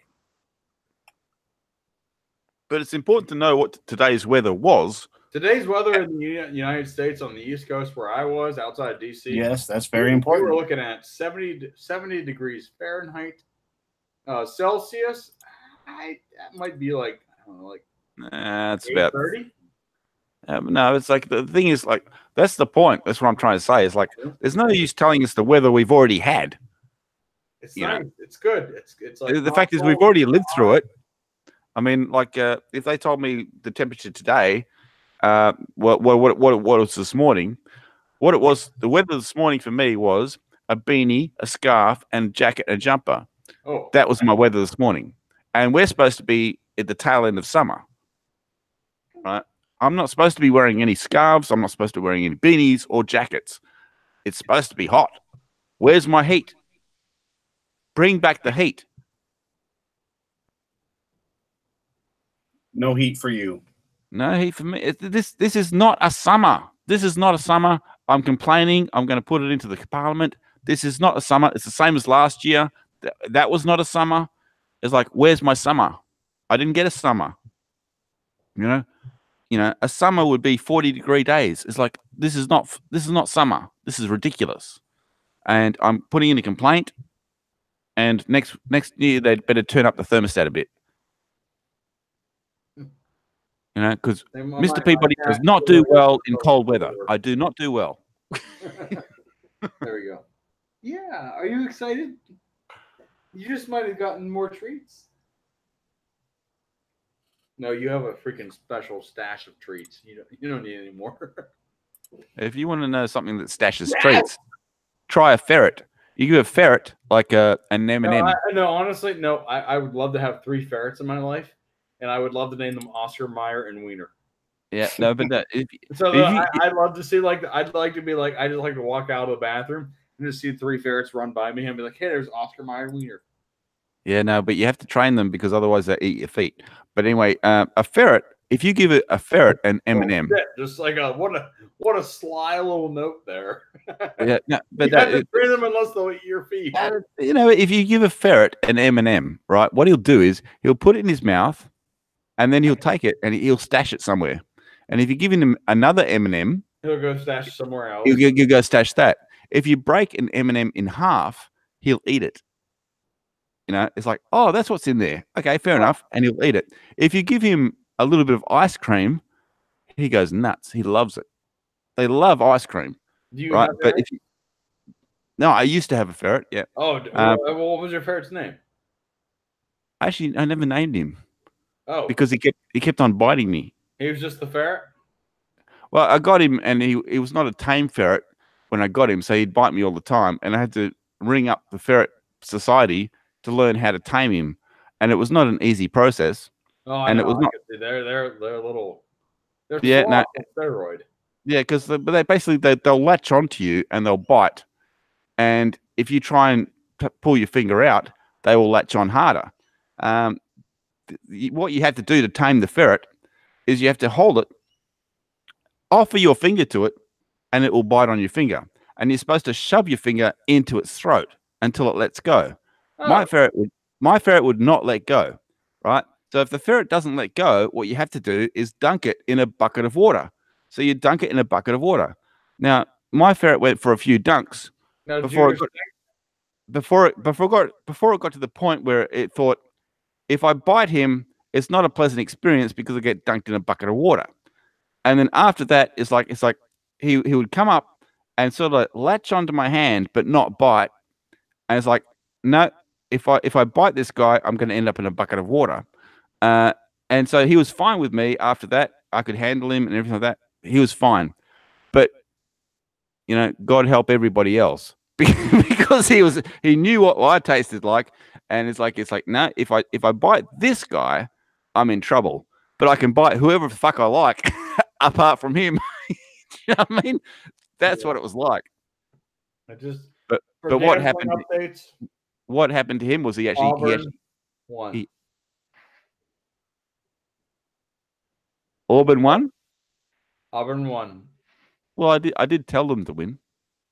They won by the 7-point spread. Yes, they did. Yes, so I am $200 richer. I have made money. Are you taking us all out to dinner? I will if you would like to. If you would like to fly into Dulles Airport, actually Dulles, which is one of the most famous East Coast U.S. international airports. No, I've heard quite a bit about it. No, I say Mr. Peabody. That is literally right down the road from where I live. So if you ever fly to the U.S. and you're flying to Dulles, let me know because like if you need to, like I literally live right next to it. I could easily go pick you up there. Oh, so when the planes go by, you can touch the wheels as they fly over. Yeah, and the thing is, though, it's funny. Like I've lived here long enough, I know you can tell when the large flight times, yeah, the big like 747s or whatever, because they come in way lower than the domestic flights, and the whole house shakes. I know that feeling. Well, they don't. It's not. I live far enough where they don't shake. Whatever, you can still hear them. Oh, so it's like that comforting, like you fall asleep and it's like a storm. You fall asleep. That's kind of how it's like. No, one of the suburbs I used to live in, we were right in the flight path, and the planes would come over so low, the whole house would shake and all the glasses would clang together. It was funny. I think, nowhere near like that. But it's like every like hour you hear one or two, like you can hear them starting to slow down and come in. But for the most part, no, you don't really hear anything. But well, where I am now, we are actually in the flight path, but it's like it happens about 2 or 3 times a day. About 12 midnight, they come over, and only for about 45 minutes, and it happens at about 4 in the afternoon. But apart from that, nothing. That same here. I mean, I live by Dulles. I see a billion planes coming in. But a billion? A billion? You've been counting? What was that? A billion planes? Really? A billion? That was sarcasm. I was a little bit sarcasm, if I had to say. Yeah, I know that. It's all right. But, I saw 4 planes come in. Yep. Living next to a major international airport next to the capital, it's like, what? So I know Dallas Airport is a very busy airport, yeah. Oh, yeah. I freaking hate going to Dallas. Ugh. Yeah, and apparently they got that freaky sort of wall art on there as well under Dallas. I went to the last time I went to Dallas, it was 2017. Yeah. I went to Germany. I flew Turkish Airlines, so I went through. I flew from Dallas to Istanbul, and then Istanbul to Berlin, Tegel Airport. And then I got off the plane. I got off the plane in Berlin, went to where the taxis are to get my passport stamped, to being like, oh, hey, you're in the EU. And then I looked at someone, I'm like, where the fuck are I was like, where the hell are the taxis at? And they're just like, you go to your right, and you can ask for a taxi. And so I was like, on the plane, I'm like, okay, how do I ask for a taxi in German? I'm like, is dieses Texas fry? And then some guy walked up. He's like, yeah, yeah, yeah, yeah. I'm like, danke, danke gem. And so I'm like pulling out my German that I learned on the plane. I'm like, it's like, yeah, you take me to these address. And so I just literally gave him a paper of where my hostel was. Kan de wijze mee toilet. And he took me there. Yeah, but it's like I don't understand. It's like because I see over here we've got the program. It's U.S. border border international, and it shows U.S. and Canada. Yeah, and they go through their bags and they pull out, and even if it's a gift, they have to pay tax on it. No, We yeah, didn't- no. I said, yeah, U.S. and Canada has Yeah, if it's over so much money that's being brought back into, you have to pay tax on it. No, but it's like, but even if it's a gift, Oh, no, I lied. No, believe me, I would have to pay taxes on stuff that I brought back from Jordan. Hell no, Yeah. I lied on my freaking paper. no, it's like we don't have that here. It's like I'm telling you, I'm a citizen. I lied on my paper. I'm just like, no, but it's like so if we leave here and we go overseas and we buy stuff and in the we- U.S. I think if it's over, if you pay over like $800 USD to bring, if you're paying like, okay, so here, so say for this, so Mr. Peabody, say you come here to the U.S. Yeah. and you buy like 3 Xboxes or whatever. Yeah. And that's going to be like $800 or $900, and you try to bring them back to Australia. So, Yeah. so let's do reverse. So you're a U.S. citizen. You went to Australia. You bought, $800 worth of Xboxes. You're coming back to the U.S. The threshold, I think, is $750 spent abroad. So Yeah. you would have to report, oh, I spent $800 buying these 3 Xboxes, and then you would pay a tax. Yeah, Basically, but the fact is you've already paid the tax in Australia. but you would pay the sales tax in the U.S. as well.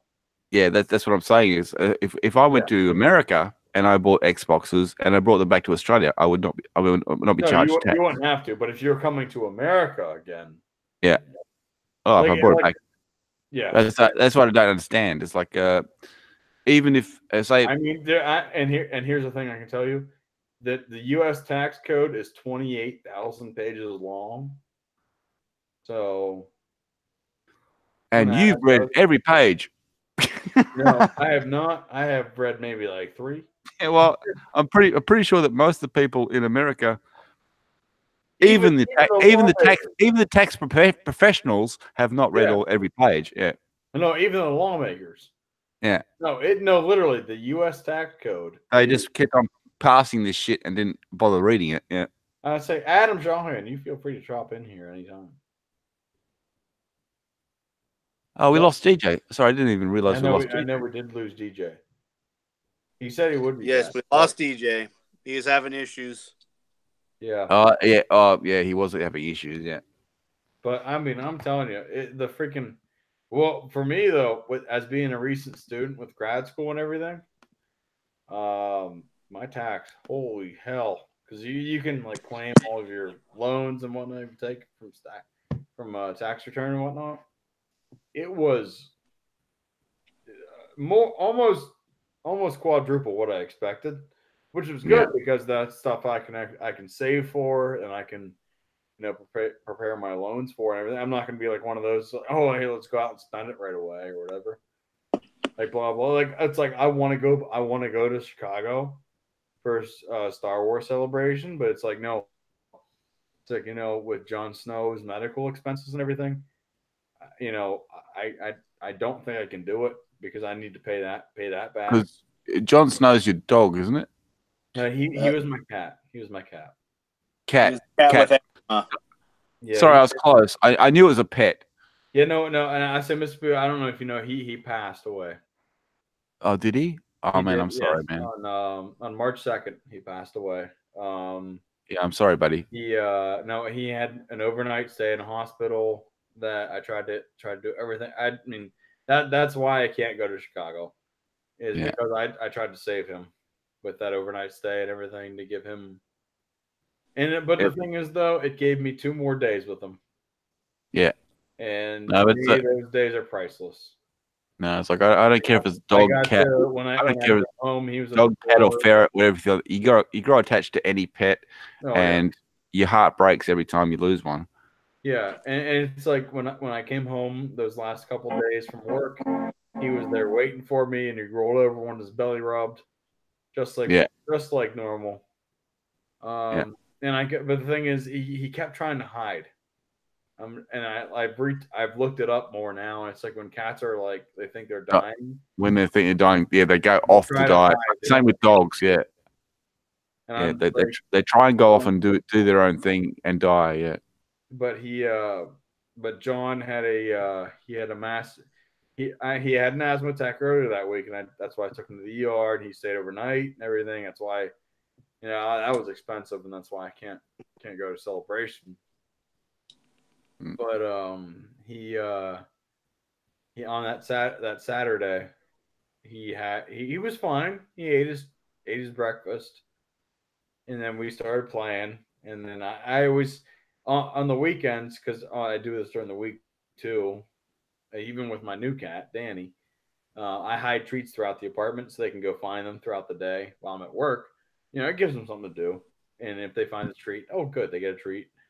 And but John knew where I'd always hide the treats. It was funny because he's just like, oh, he'd wait for me to hide the treats, and then I'd try to hide them somewhere else, and nope, he'd be there waiting for me. Yeah. He was waiting for me to hide another treat, and then he just started coughing, like out of nowhere, just like really, really coughing. And I'm just like, this isn't good. And then his mouth was just wide open, like trying to breathe. And so I picked him up. I was trying to hold him, like calm him down, because I had read prior, I had done research, and they said one of the best things to do for a cat having a massive asthma attack, calm them down, because that could help them get their breathing. They're not the stress. Stress is a real thing in animals too. And the funny thing is, they also say brandy. Well, yeah, it's like bring their stress down a little bit. Yeah, do as much as you can. And Jon Snow had a rescue inhaler. I gave him the rescue inhaler twice. Didn't do that inhaler did nothing. Yeah, I did, and it was albuterol, which is what humans take for rescue inhaler. Yeah. And he took his prednisone pill, which he was on. He actually took it because it was a treat. And even though he could barely breathe, he still took the treat. And then I held him for a while. I gave him the inhaler twice more. And while I was holding him, I had called the emergency hospital that I'd taken to him earlier. And there's like, okay, give him the inhaler, keep giving him the inhaler and calm him down as best as you can. And then if you can get him in, but make sure he's calm. Give him the inhaler one more time before you bring him in, before you get him his cage or whatever. Make sure he has the inhaler and make sure he's calm. And so, I was holding him on my couch, and he kind of like snuggled up against me or whatever. I'm like, hey buddy, I'm going to put you in a crate, right in here. Your favorite blanket's in there. Yeah, in right here. And I'm going to rush you to the freaking ER. And Jon Snow passed on the way to the ER.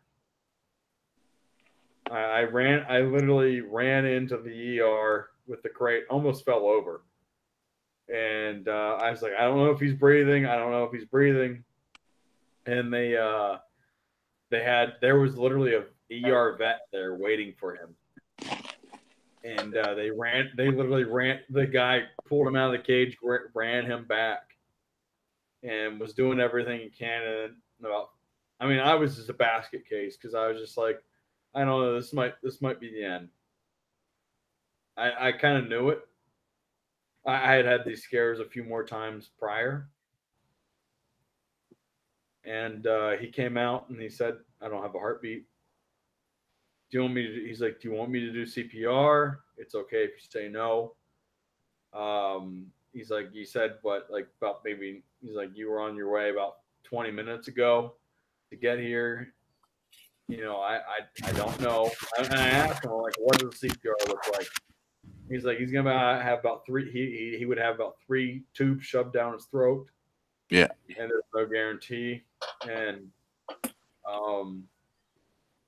I said, just it's okay. John needs to rest. And I was just a basket case of emotion. And whenever he brought him out there, he brought him out to a waiting room and he had John wrapped up in a blanket so I could just visit with him. And I have cried like that for my grandmother and my cat. And when the thing is, and it's all right. We're right there with you, buddy. Right there with you, because I mean, like, I was lost when I lost Saber. The thing is, cats are animals, not just cats, dogs. Even if it's a goddamn guinea pig, doesn't matter what. They're a part of you. They're your family. They're part of you. Yeah. They're and it's like and what gets you is they love you unconditionally. Like you can that's right. You can have the worst day at work, and you can walk home and be like, "Oh my god, like I'm so glad to see you." You just start petting them or whatever. They don't care. They just like all they want to do is just love you, and get you to feed them. Now, well, like even like because I mean, you can see the picture of me, and that's with Saber. Yeah. He died like years ago, over 10 years ago. Well, more than 10 years ago. But he's still your best bud. He's still my best dog, and it's like the fact is, like when I lost him, I was crushed. But I can tell you for a fact that the reason why I'm alive today is because of that dog. You know, because he knew when I needed help. I mean, it's like, whenever I lost my dog, I was a sophomore in college. It'd been 5 years ago when I lost my dog, and she saw me grow up. And my mom called me one day while I was at college. She's like, "Hey, just so you know, Brownie died this morning." And I was just like, I was at Walmart getting groceries. I just broke down. I was a basket case. And I got home, and my friends are all just like, "Why are you upset?" I'm just like, "My dog died." And they're like, "No, they had dogs too, but none of them had died yet." And I just like, it's just something there. There's something about animals, and I know. And the thing is, super fan here, Adam Shawham. He recently went through this with and lost a puppy. Yeah. And plus he lost one of the other dogs that lost all the puppies, and he lost the dog, and that hurt. Yeah. And it's just, there's something about them, and it's like they're all part of you, man. They're all part of you. They are, and the thing is, what I said, like whenever I had when I adopted Danny, the cat, you might hear some squeaking noises in the background right now. That is her playing with a squeaking toy that was one of Jon Snow's favorite toys. Yeah. She's like rolling around right now. It's really funny. But whenever I brought her home and she started exploring for the first time, she would sense Jon Snow. No, what happened was, so I have a 3-story bookshelf, or not? It's like a 3-shelf bookshelf. It's not too high. A cat could easily jump up on it, or even a dog easily jump on it, just like an organizing shelf kind of thing. But it's next to my TV in my living room, and so I'm like, I'm gonna put Jon Snow in there because Jon was always there. He was always there with me if I was watching TV or whatever. He'd always be there by my side, or on YouTube or whatever. So I'm gonna put Jon Snow's ashes there. When I brought Danny home the night that she got home, she explored the bathroom. She knew where her litter box was. I opened the door. She went out to explore the rest of the apartment, where her new home is. and she jumped up on that shelf. And when she jumped up on the shelf, she did not, she like kind of looked at everything, but she stopped and she rubbed her head against the box, the wooden box that has Jon Snow's ashes in. Yeah. Like she just Yeah. like stopped and just rubbed her head up against it a bunch of times. Yeah, no, it's like I know And when exactly I what you saw mean. that, I freaking bawled my eyes out. No, because I mean, like, when my puppy died, my mother, she paid for it. He was cremated separately, and the ashes were put into like a box, but it's like a box that's got like, so you can put a picture on the front of it, and it's got a plaque on it, and then but they did. My mum did trips across Australia, and every time she went, she took this because I was moving around at the time. I left that box with her, so she's still got the box with the picture on the front and the plaque and his ashes in it. And she travelled across Australia multiple times with puppy. And the funny thing is like she took a cat with her, and the cat would always sleep underneath him. This is bizarre, isn't it? Yeah, it's like it's the same thing. They know. With well, and so and with Adam here with Itty Bitty. Yeah, itty with bitty. Itty Yeah. Bitty, I know we had talked with John. I know Adam knew everything with Jon Snow, and I think I told him that I think Itty Bitty just heard so much about Jon Snow that Itty Bitty wanted to say, "Hey, I need to go meet this guy, and I need to go meet this cool cat." And I think I think Itty Bitty and Jon Snow right now are having a good time. If I had to guess. Yeah, so the same thing is like whenever I heard a bad story about something that happened to a child or anything like that, I would actually talk to my puppy because I know he's still out there, and I'd say, "Go find that child and help it." Well, no, and no, honestly, what was amazing was and and for those some of you guys know, but what happened with me this year? One of my best friends growing up, his sister was killed by a drunk driver. The mentor that I had growing up, my football coach, American football coach, and history teacher. The reason why I got into the field that I'm into now, why I love history, he was killed by a drunk driver in a head-on collision in January. And Jon Snow got me through all that. Yeah. And it's almost like God had a mission for that cat, and that cat would be my best friend. No, I know exactly what you mean. And also my uncle had a massive heart attack that we thought he was going to die from. I am thankful to report, as of yesterday, he is now in rehab, no longer in ICU, and he does not need open heart surgery. His heart recovered completely from the attack and his heart was dead before, but his heart's back now and is working fine. And it is it's almost like and the thing is, I read through Jon Snow's medical history word for word after he died, and he was treated for asthma from like day one. Basically, they're like, he has breathing problems, all that stuff. And I'm glad that he was only 3.5 years when he passed, but I'm glad that he had 7 He was months. only 3.5 years old. He was only 3.5. Wow. He was a big boy though. He was 16 pounds, big boy. I was expecting a cat that was like 15, 16 years old. He was only I hoped to have him for 16 more years. But when looking back at it, I'm glad that I could give him a home. Yeah. For the last 7 months of his life, he was in a home that was loved and spoiled as hell with treats and everything. And I can't wait to see him again. I know. I hope I don't see him soon. I'd like to be around here for a while. But when I do see him again, I know he'll flop his little body over once the belly scratches. So the funny thing with Saber is, right? Excuse me. I got him when he was 4.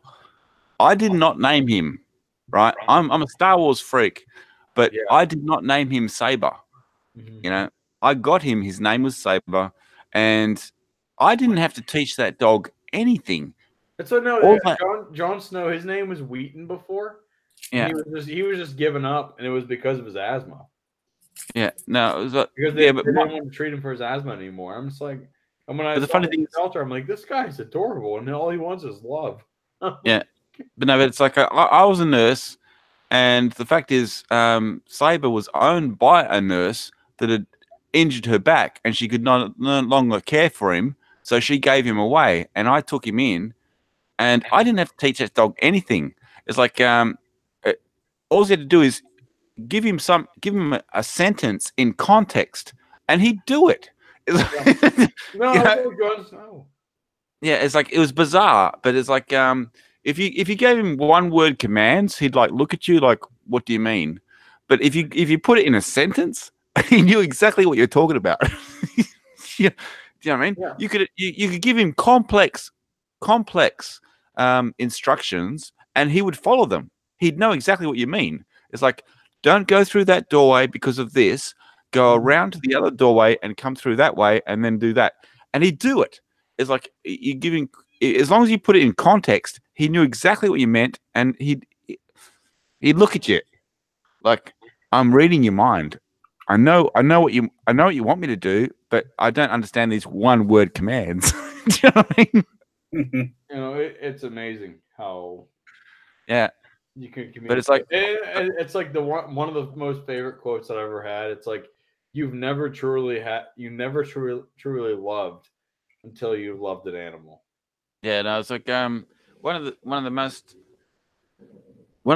impactful things that someone's ever said about me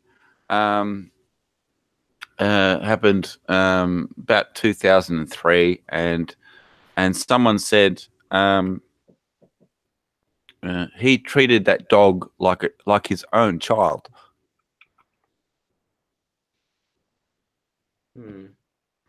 Sorry, break it up. No, honestly, no. That's how I treat Danny. I mean, yeah, I treat Danny and Jon Snow. It's like they are my child. But he said he treated the dog like his own child, and anybody that does that is not a bad person. Sorry, broke up. Nope, that's okay.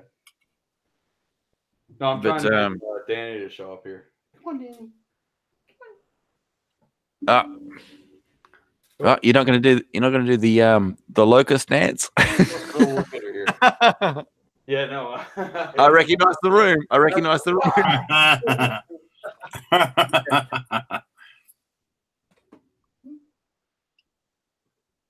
Come here. No, she wants to play right now. That's funny. She's like, the fact is, we love them and we lose them, and we hope they're always around. I throw her mouses and all that stuff around. But come on, Danny. I gotta piss again really quick. I'll be right back. No, you can't do that. Sorry, it's illegal. You can't piss.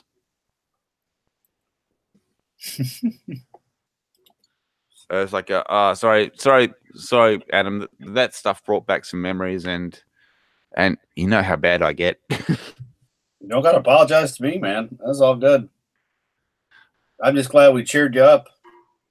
Oh, that was funny as it's like, but I'm just so frustrated. It's like, I'm actually packing up stuff. I'm packing it up.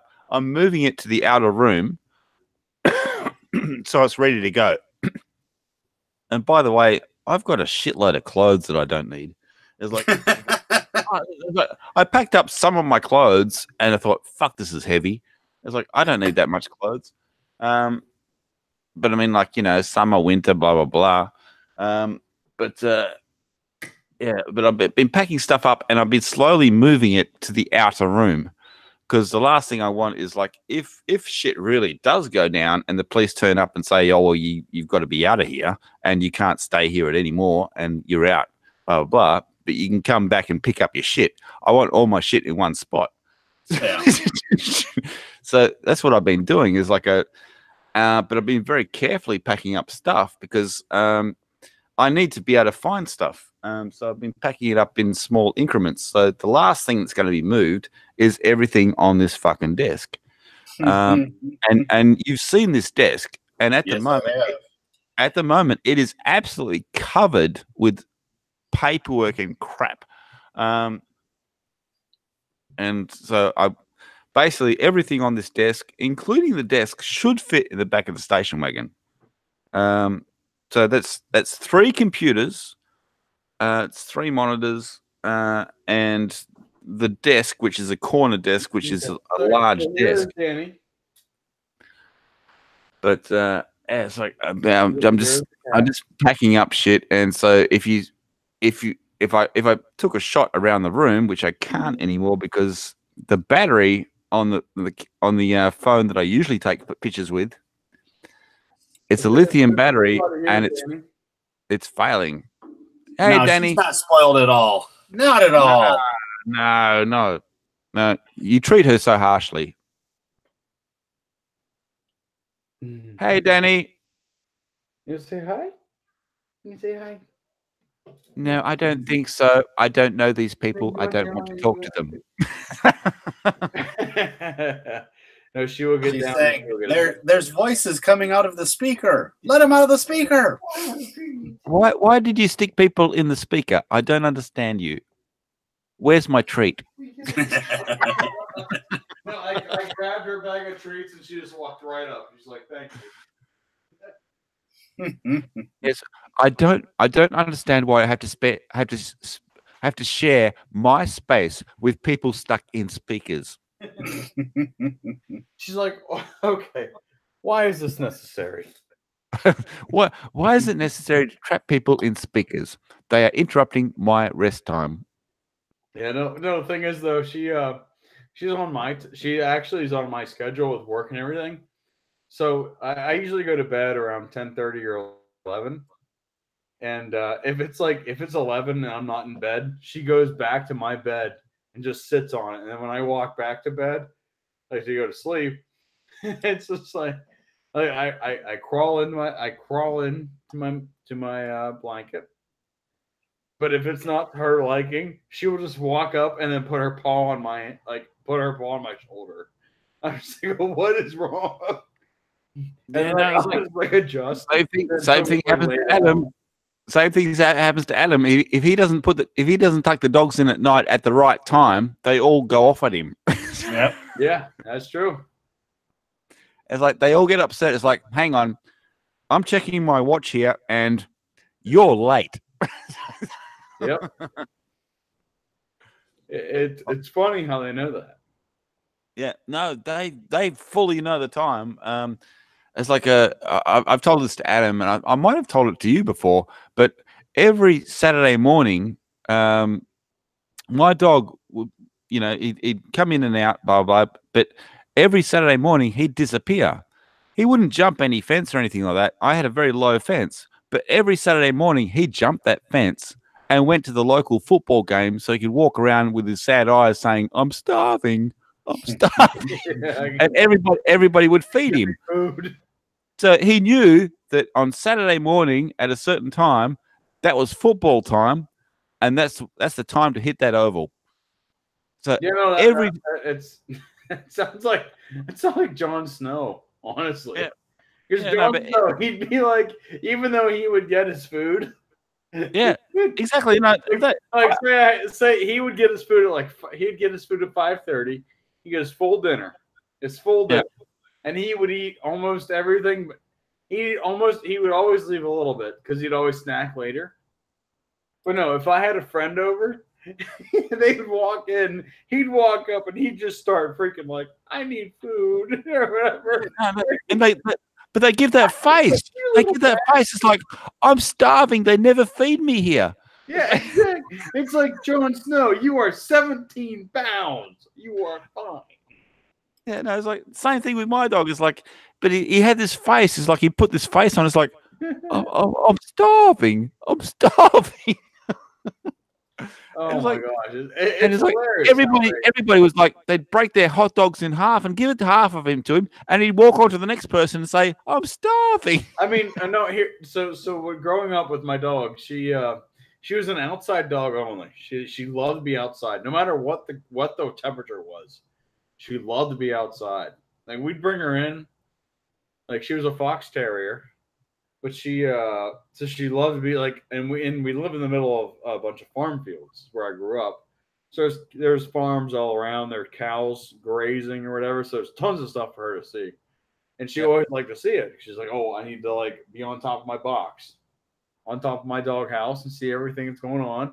And so we bought a heated water dish and a heated pad to put in her dog box so that if it got too cold, and we also gave her straw, a big thing of straw every week, so that she could put it. She would put that straw in her box. She'd be warm as hell. Like you put your hand in there, like holy hell, this is warm. And but no, she would be like everything. She'd just be like, okay, she didn't give like there could be cows around where she's at, but if you didn't give her two treats, she'd be like, where's my treats at? Like, and the thing is, and then it's time to pay up, buddy. It's time to pay up. Where's my treats? Eyes. Like, you should give me another one. And then if I was feeding her, I'd be like, well, here's like 3 or 4 extra. Here you go. It's like, here you go. Yes, I understand. I understand the 3 or 4 extra, but where's my treats? That's extra. Where's my treats? Yeah. it's always like that. They give you that. They give that. Here's the thing, though. For her, you can get rotisserie chickens at Walmart for like $5 here in the States for like $5 for a rotisserie chicken. We would buy her a rotisserie chicken each week, and we would pull the chicken up front for her. And so, like, and the thing is though, why she got that so much was because I'm an only child, and when I left, really the child and the child was the dog. Yeah. Once I went, so it was very but I'm just like, wait, I'm like, you know what? Well, we adopted this dog, and she had a hell of a life. I'm so glad. Yeah. Well, we do our best, but we miss them when they're gone. And anybody else in the chat that wants to say anything about their pets, go for it. But yeah, make us cry. It kills us when they're gone. But the fact is everybody, energy never dies. They are still there. Death is certain for everybody. Death is certain for everybody, but the fact is, energy never dies. They are still out there. It's just like when you go to a battlefield. Like for me, I'm a huge Civil War nerd. And you can feel that shit. And I live next to a battlefield where 30,000 people were casualties. And when you walk through that, you can feel shit, can't you? You can feel it. Oh, absolutely. I mean, I every day when I go by it. Because energy doesn't die. It just transposes into something else. But the fact is, none of us sort of like just disappear. We just transfer into something else. And like I don't believe in God. I don't believe in anything like that. It's like, do I believe in reincarnation? I do. But the fact is, our energy does not die. It just transfers into something else. And the fact is, energy cannot die. It just transfers. So if we go into a different plane, if we go into whatever. But the fact is, they are still out there, and we can still, if we sit quietly enough and sit motionless enough, we can still feel all that shit, and it's quite powerful when you feel that stuff. It's like, ever walked into a cemetery, and you can actually feel the presence of each individual. Have you ever done that? Well, I mean, I can tell you, I was in Jerusalem. Yeah. Well, that would have been a lot of people there, so you would have felt a lot of shit. In Jerusalem, I'm a Christian. And everything when I went to the Church of the Holy Sepulchre, when you walk into that church. And the thing is with the Christians, especially with medieval Christians and everything, going back to the biblical days, what they would do. You had the Crusades and everything, and so there's a lot of people. Even prior, they built churches on top of what happened.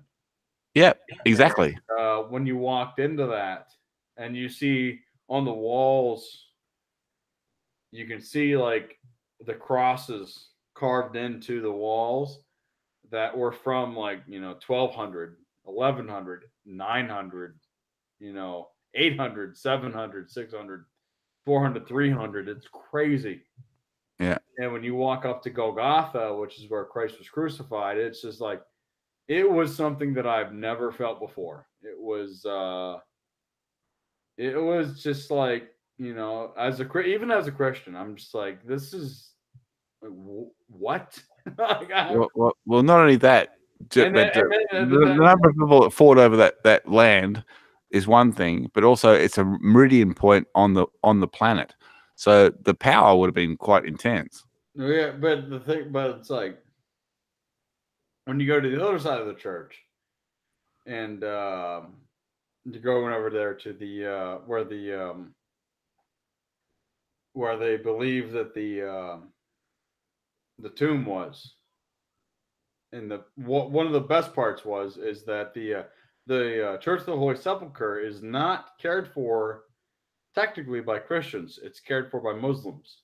It's under the command of King Abdullah II of Jordan, of the Hashemite Kingdom of Jordan, because he is technically the Hashemite Kingdom of Jordan is the ruler of Al-Aqsa, the Dome of the Rock, and the Church of the Holy Sepulchre, minus the Western Wall. And he actually, King Abdullah, donated millions of dollars to restore the tomb of Christ. And they actually, part of the tomb, they had scholars coming in from England or whatever, everywhere, to do more research on the actual Church of the Holy Sepulchre. And when they went down in, they found traces, everything. They were peeling back layers of stone, layers, everything that would have been laid down back to the Crusades and prior to the Crusades of the crosses and everything. And then they basically got it down to less than 300 AD is what they were expecting with their technology that they could, basically get it down to. With the dating, yeah. And they're just like, there's nothing here. It's like, this is a tomb and there's nothing. There's like, we can't say what, but, this is what we've got. and the thing is, it all dated perfectly with the Crusades, everything that had gone, all the written primary sources. It's just like, I am, nothing will shake me from my Christian faith. And I've got no. I'm one to also say that I'd rather believe in something than to find out and to find out there's nothing. I would believe nothing. No, I would say that it's not that I don't believe in anything. It's just that I don't. There's a lot of questions. Yeah, no. All I would say is like I don't like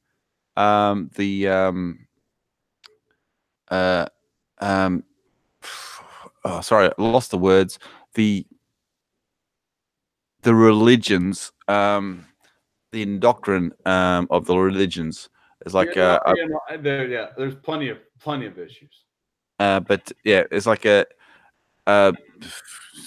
the organized religions. I don't like their ideas. Well, no, I can tell you right now. Like for me, I'll give you an example.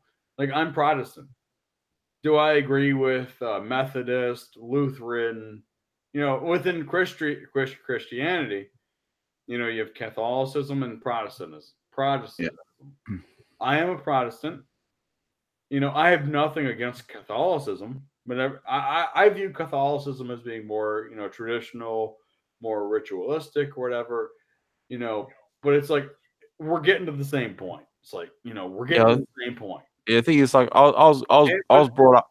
I was brought like up Catholic. Protestantism, I'm like, you know, but I believe there's a ton of freaking, you know, Lutheran, Methodist, Presbyterian, Amish. You know, you go from there.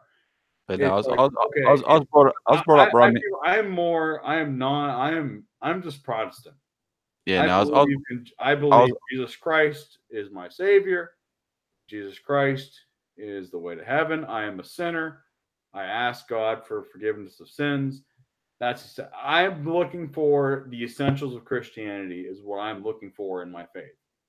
You know, I can tell you, give a crap about the freaking. I don't give a crap about the organized religion. It's like, what did God say? Here's what you need to do. You need to repent. You need to repent. You need to repent. You're a sinner, and you need to trust in God. And that's really what I want. It's like that's what I want, and that's how I see myself. All the other stuff just gets boiled up into medieval political bullshit. All that other stuff that just gets piled on and piled on. The politics is crap. Yeah.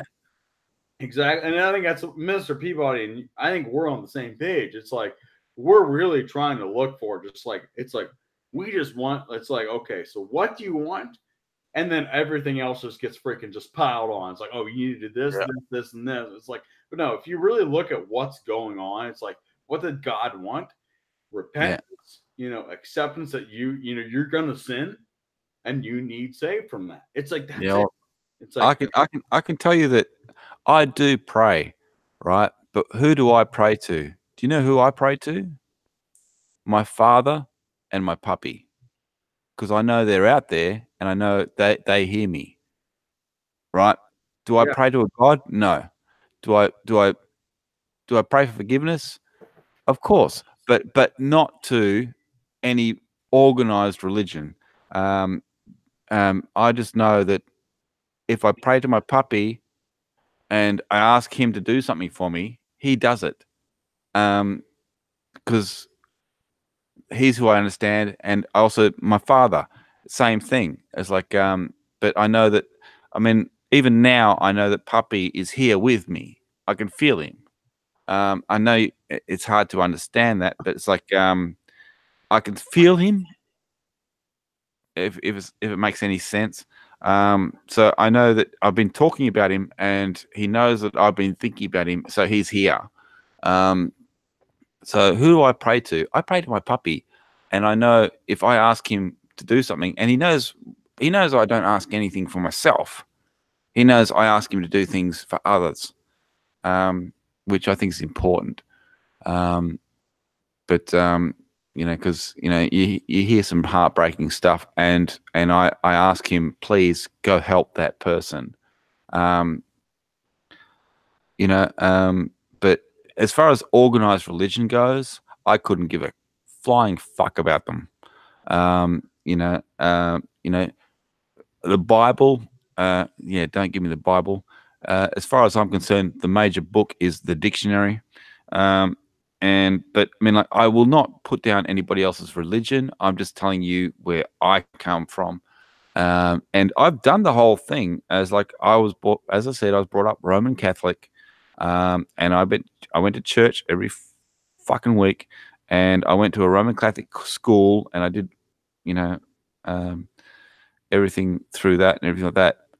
But I have my own mind, and I don't believe that's the way. I believe the way is through yourself and doing good through yourself. Well, no, and the thing is, though, as someone who believes in not necessarily organized religion, but you find it,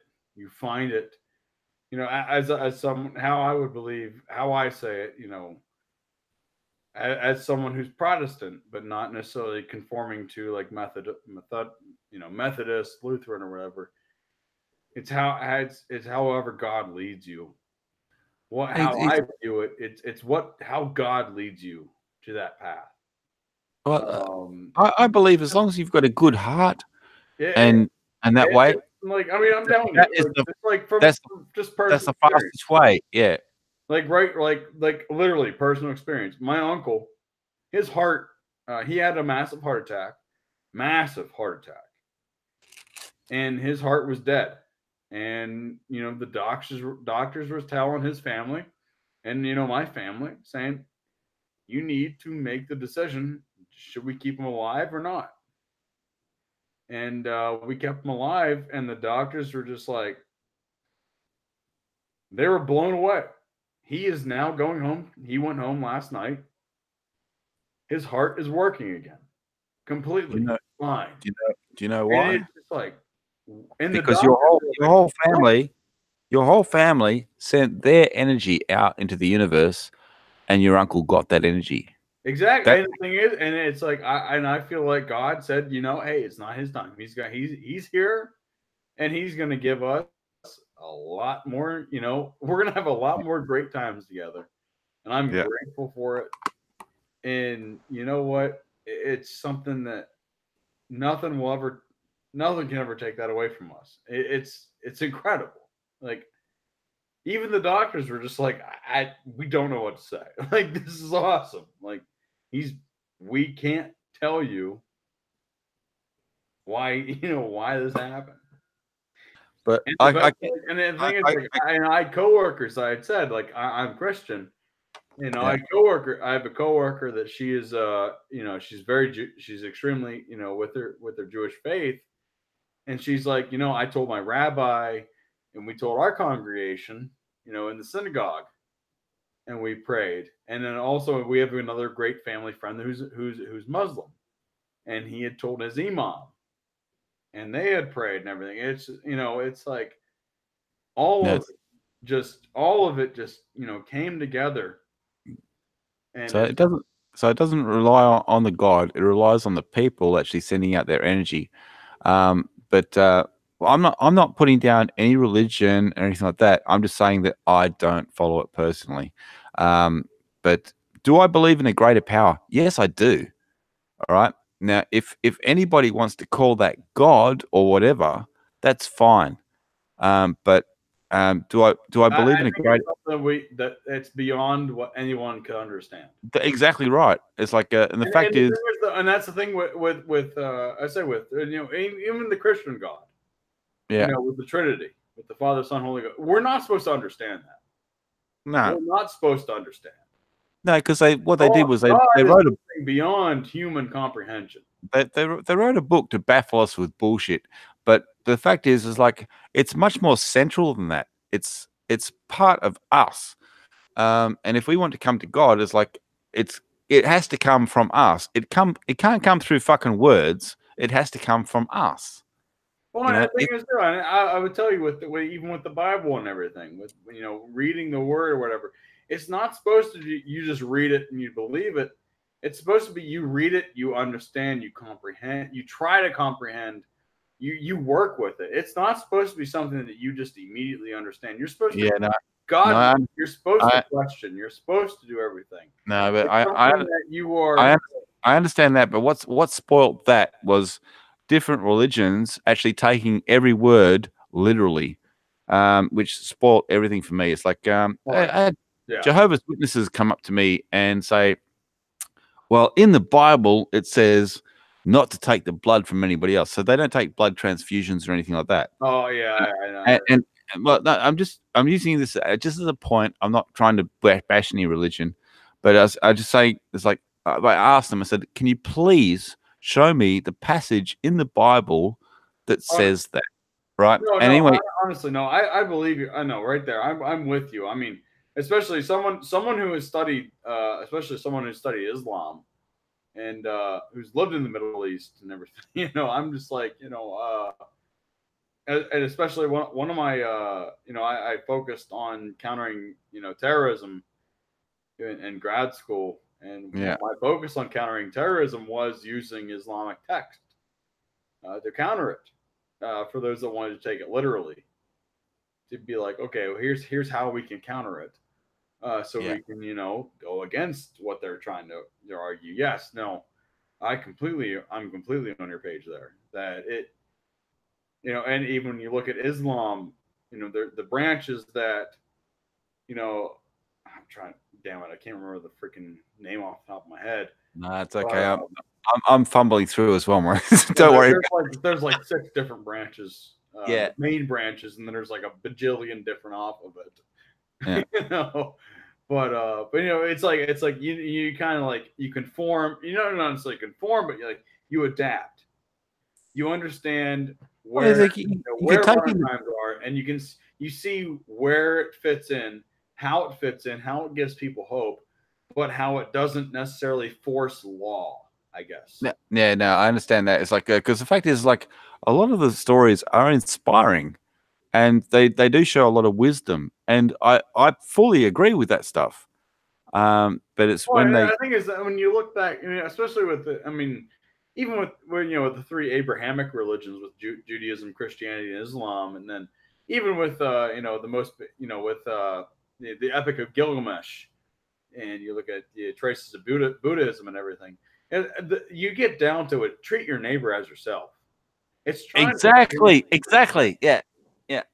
It's like just there's multiple ways to get there, but what they're trying to argue is treat respect. And regardless, it's like whether you're a person of faith, whether you're atheistic, it doesn't matter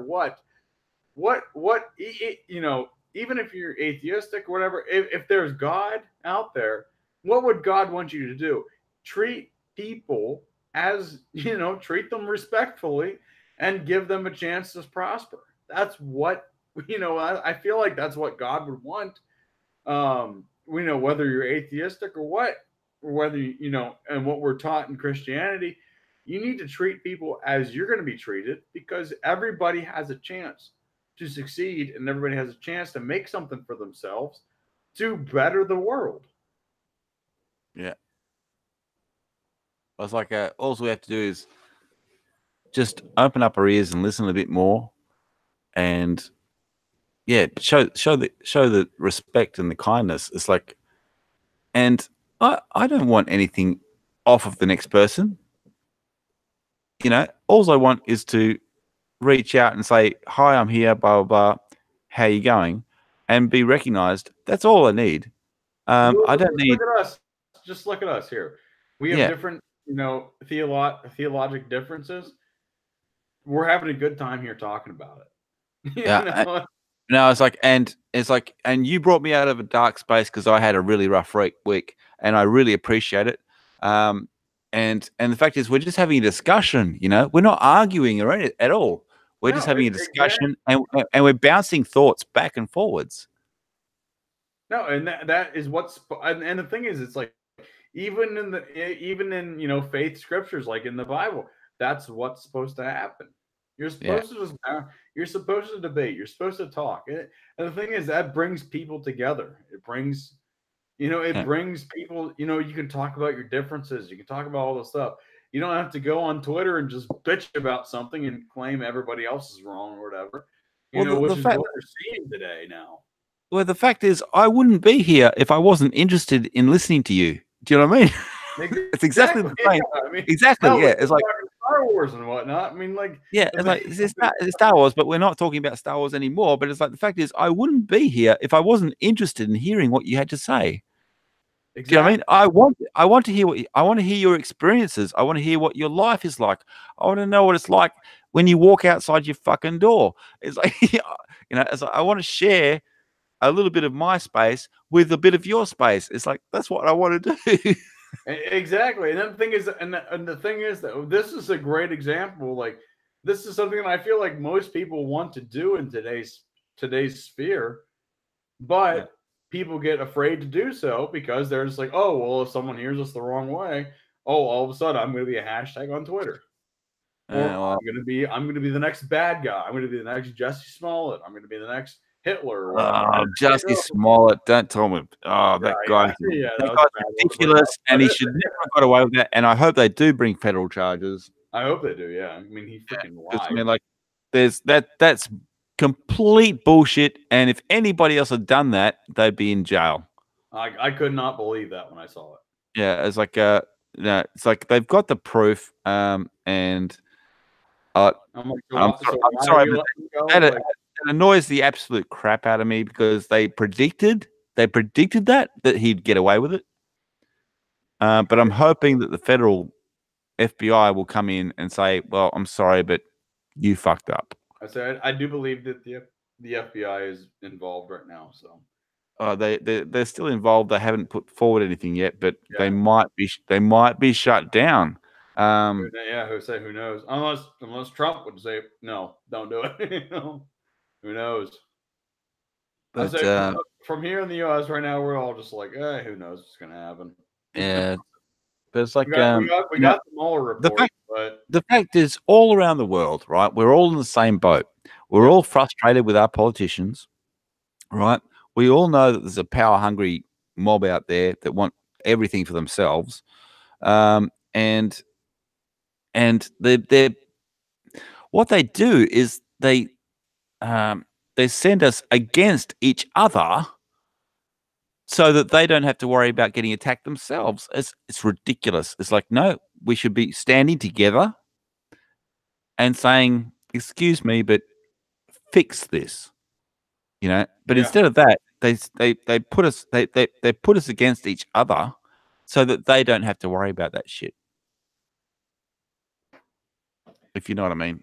yeah, no, I know what you mean. It's Because I mean, I hear all the time, far left, you know, far right, you know, Republicans against Democrats and everything like that. I hear that all the time, but not in Australia.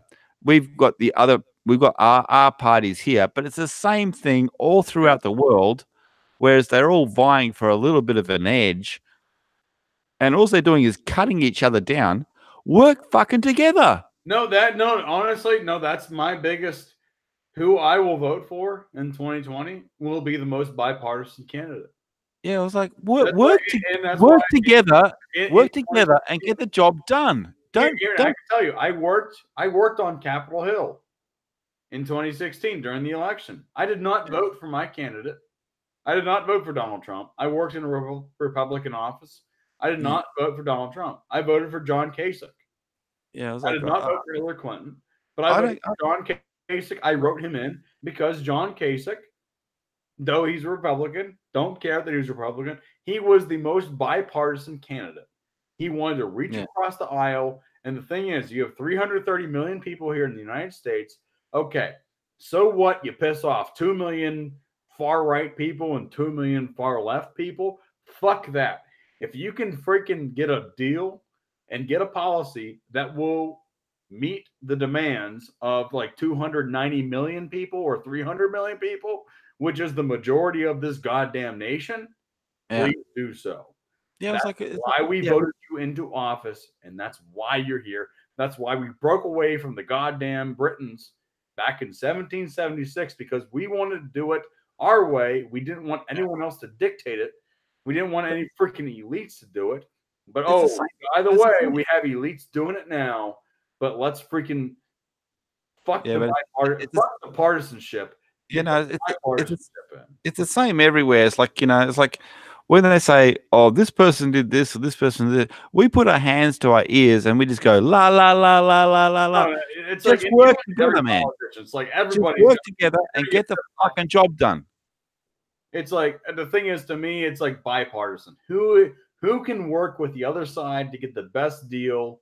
Yeah, 25% is going to be pissed off, but 75% and most of the people that voted you in will be pleased. And it's every time Australia comes, every time Australia comes up for a new election, we've got a new party. It's like, what the fuck? It's like, don't you guys talk to each other? You know? Look at us. I mean, look at us over here in the States, Republicans, Democrats. Dude, this is the split as this country has been since the Civil War. Yeah. And what happened then? The freaking bloodiest war we ever had. We killed ourselves. You know, that's the fact is like, that's what they're trying to get us to do. They're trying to get us to go into a civil war against each other for nothing. And it's like, no.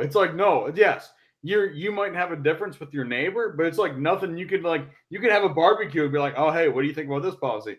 I think it sucks, but like, oh, I think this is good." And then your neighbor would be like, "I think that sucks too, but oh, that's a good idea." But then you can have a barbecue and you can have a burger together. It's like, it's like, so I don't understand it, but it's like but you know, it goes through the media, it goes through everything, and it's like It's like, when are they going to understand that we've had enough?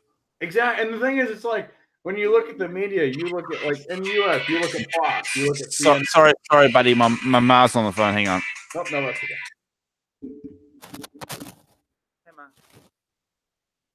Hey, Moist is just chilling here. Hallmark, I see y'all here in the chat still. MySpace is so 1990s. Yeah. MySpace, oh boy. I never had a MySpace. I am 25 and I've never had a MySpace. So that is definitely beyond my time, at least, because I've never had one. Yeah, that's mine, I guess.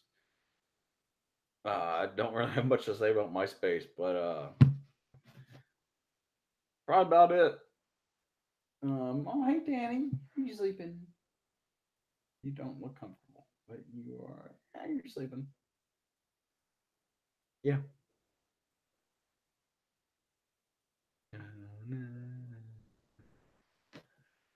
Oh boy, I'm tired. It is Virginia Tech at the half. They are leading Duke. That is great. For my bet, I had Duke losing.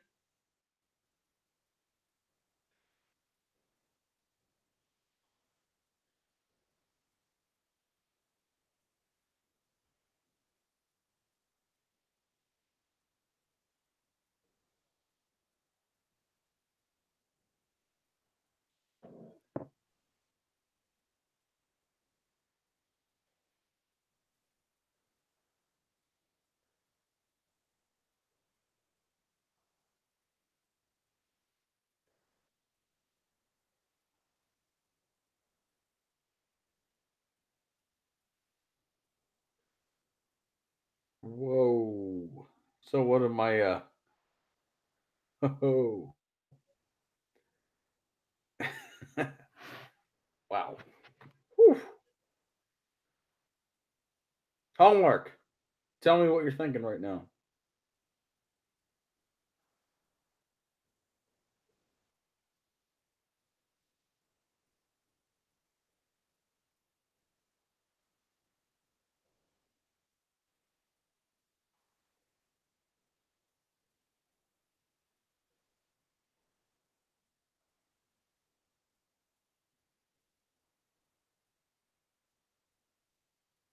The answer is 42. Okay. So 42. Tell me as in 42. As in Jackie Robinson was number 42. Shout out Jackie Robinson and the MLB. And number 42 is my favorite Penn State linebacker, Michael Motti. He wore number 42, and I have actually a signed game worn jersey by Michael Motti because he had torn his ACL 3 times, and he stayed with that team and led them to a successful team during the sanctions era at Penn State. So I am a huge 42 fan, whether it's Jackie or Michael Motti. And I also have Michael Motti's Vikings jersey when he got drafted to the Vikings. And I'm a Vikings fan. So I was like, yeah, let's go. I have never seen Hitchhiker's Guide to the Galaxy. It's something that I've probably said I need to watch, but I've just never actually watched it. So.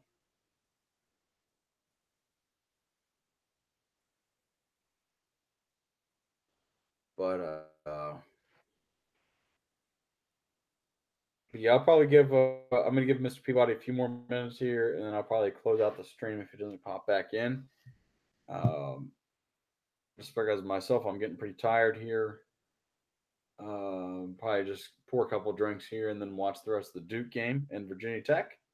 Yeah, it's cult classic. Yeah, oh yeah, I absolutely know. I know it's a big cult classic. It's just something that I've never watched that I need to watch. It's something I feel like I should watch, and I just have for some unforsaken reason. But yeah, I'll probably close out here shortly. Hopefully he will pop back in here, but if he doesn't, I'll close out. But I hope you all enjoyed the bracket challenge that we had earlier. I believe we had Darth Vader winning. The Cantina Band made a strong appearance, and I hope they continue to do so because the Cantina Band, I believe, is the most crucial part of the Star Wars theory, Star Wars series. With that, that I think that is the most crucial part of Star Wars, and I will take you to the death. I will argue it with a plastic lightsaber. I don't care. I will argue it. That the bits of the Cantina Band are not to be fucked with. Yes, and yeah, Hallmark, we will either tomorrow afternoon or Sunday afternoon. I figure it'll be a TBD. I'll just see if no one's streaming tomorrow afternoon. There might be a council or something tomorrow afternoon. But if there is a council tomorrow, I will postpone it to Sunday. But if not, I will do it tomorrow, and we will have a big ass. Uh, we'll have a big ass tournament just like we had today. Only it'll be triple the size, likely, with more characters, including battle droids, clone troopers, Gungans, and as you had commented there, we will do bounty hunters. And yeah, I'll definitely try to send you again. Hopefully, maybe just turning everything off and back on. Even myself, I'll be doing the same thing, just resetting everything. Hopefully, maybe that'll work. Um, I know there's been a few people having problems like that lately, but but yeah, hopefully we can just get that all sorted out. There won't be any problems. But but yeah, so I think I'm gonna probably end up closing out here. Um, I know Duke and Virginia Tech's about to come back on here, and my cat, she is looking at me like, "Hey, you need to play with me right now." So I'm gonna play with her, get her good to go, and she'll probably fall asleep here shortly. But I'd like to thank everybody for popping in here. Hallmark. Yeah, hopefully we can just figure it out. Maybe it's just a little bug that's going on here. But yeah, Hallmark, we're going to try our best to get you on here tomorrow or Sunday, whichever. Either way, I'll keep in contact with you with Twitter. That's a good thing that we can keep on contact on there. So yeah, I'll keep. I cannot freaking speak right now. I will keep in contact with you on there. And DJD, thank you for joining us as well. Adam Shawhan, thank you for joining us as well. Make sure you check out Hallmark Channel Jeremy. Check out the DJD for fun times had by all, and he will tell you indeed they are fun times had by all. And Adam Shawhan and his wiener dogs. And make sure you check out Mr. Peabody too with his hot takes from the land down under. This has been your host, The Moist, coming to you from the Moist Cast. And we will likely be hosting either tomorrow afternoon or Sunday afternoon. We will keep you posted. We'll be doing a bigger bracket. Tonight, we will consider the National Invitational Tournament, as in the in basketball terms. That's the NIT, like the teams that didn't make it to the tournament bracket. Tomorrow we will do the bracket, or Sunday, the bracket, and we will debate and debate and debate, and I want tempers flaring. And we will debate who is the best Star Wars characters and who leaves the best impressions on your mind. But for now, I am your host, The Moist. Get moist, and get more moist. I'll talk to you later.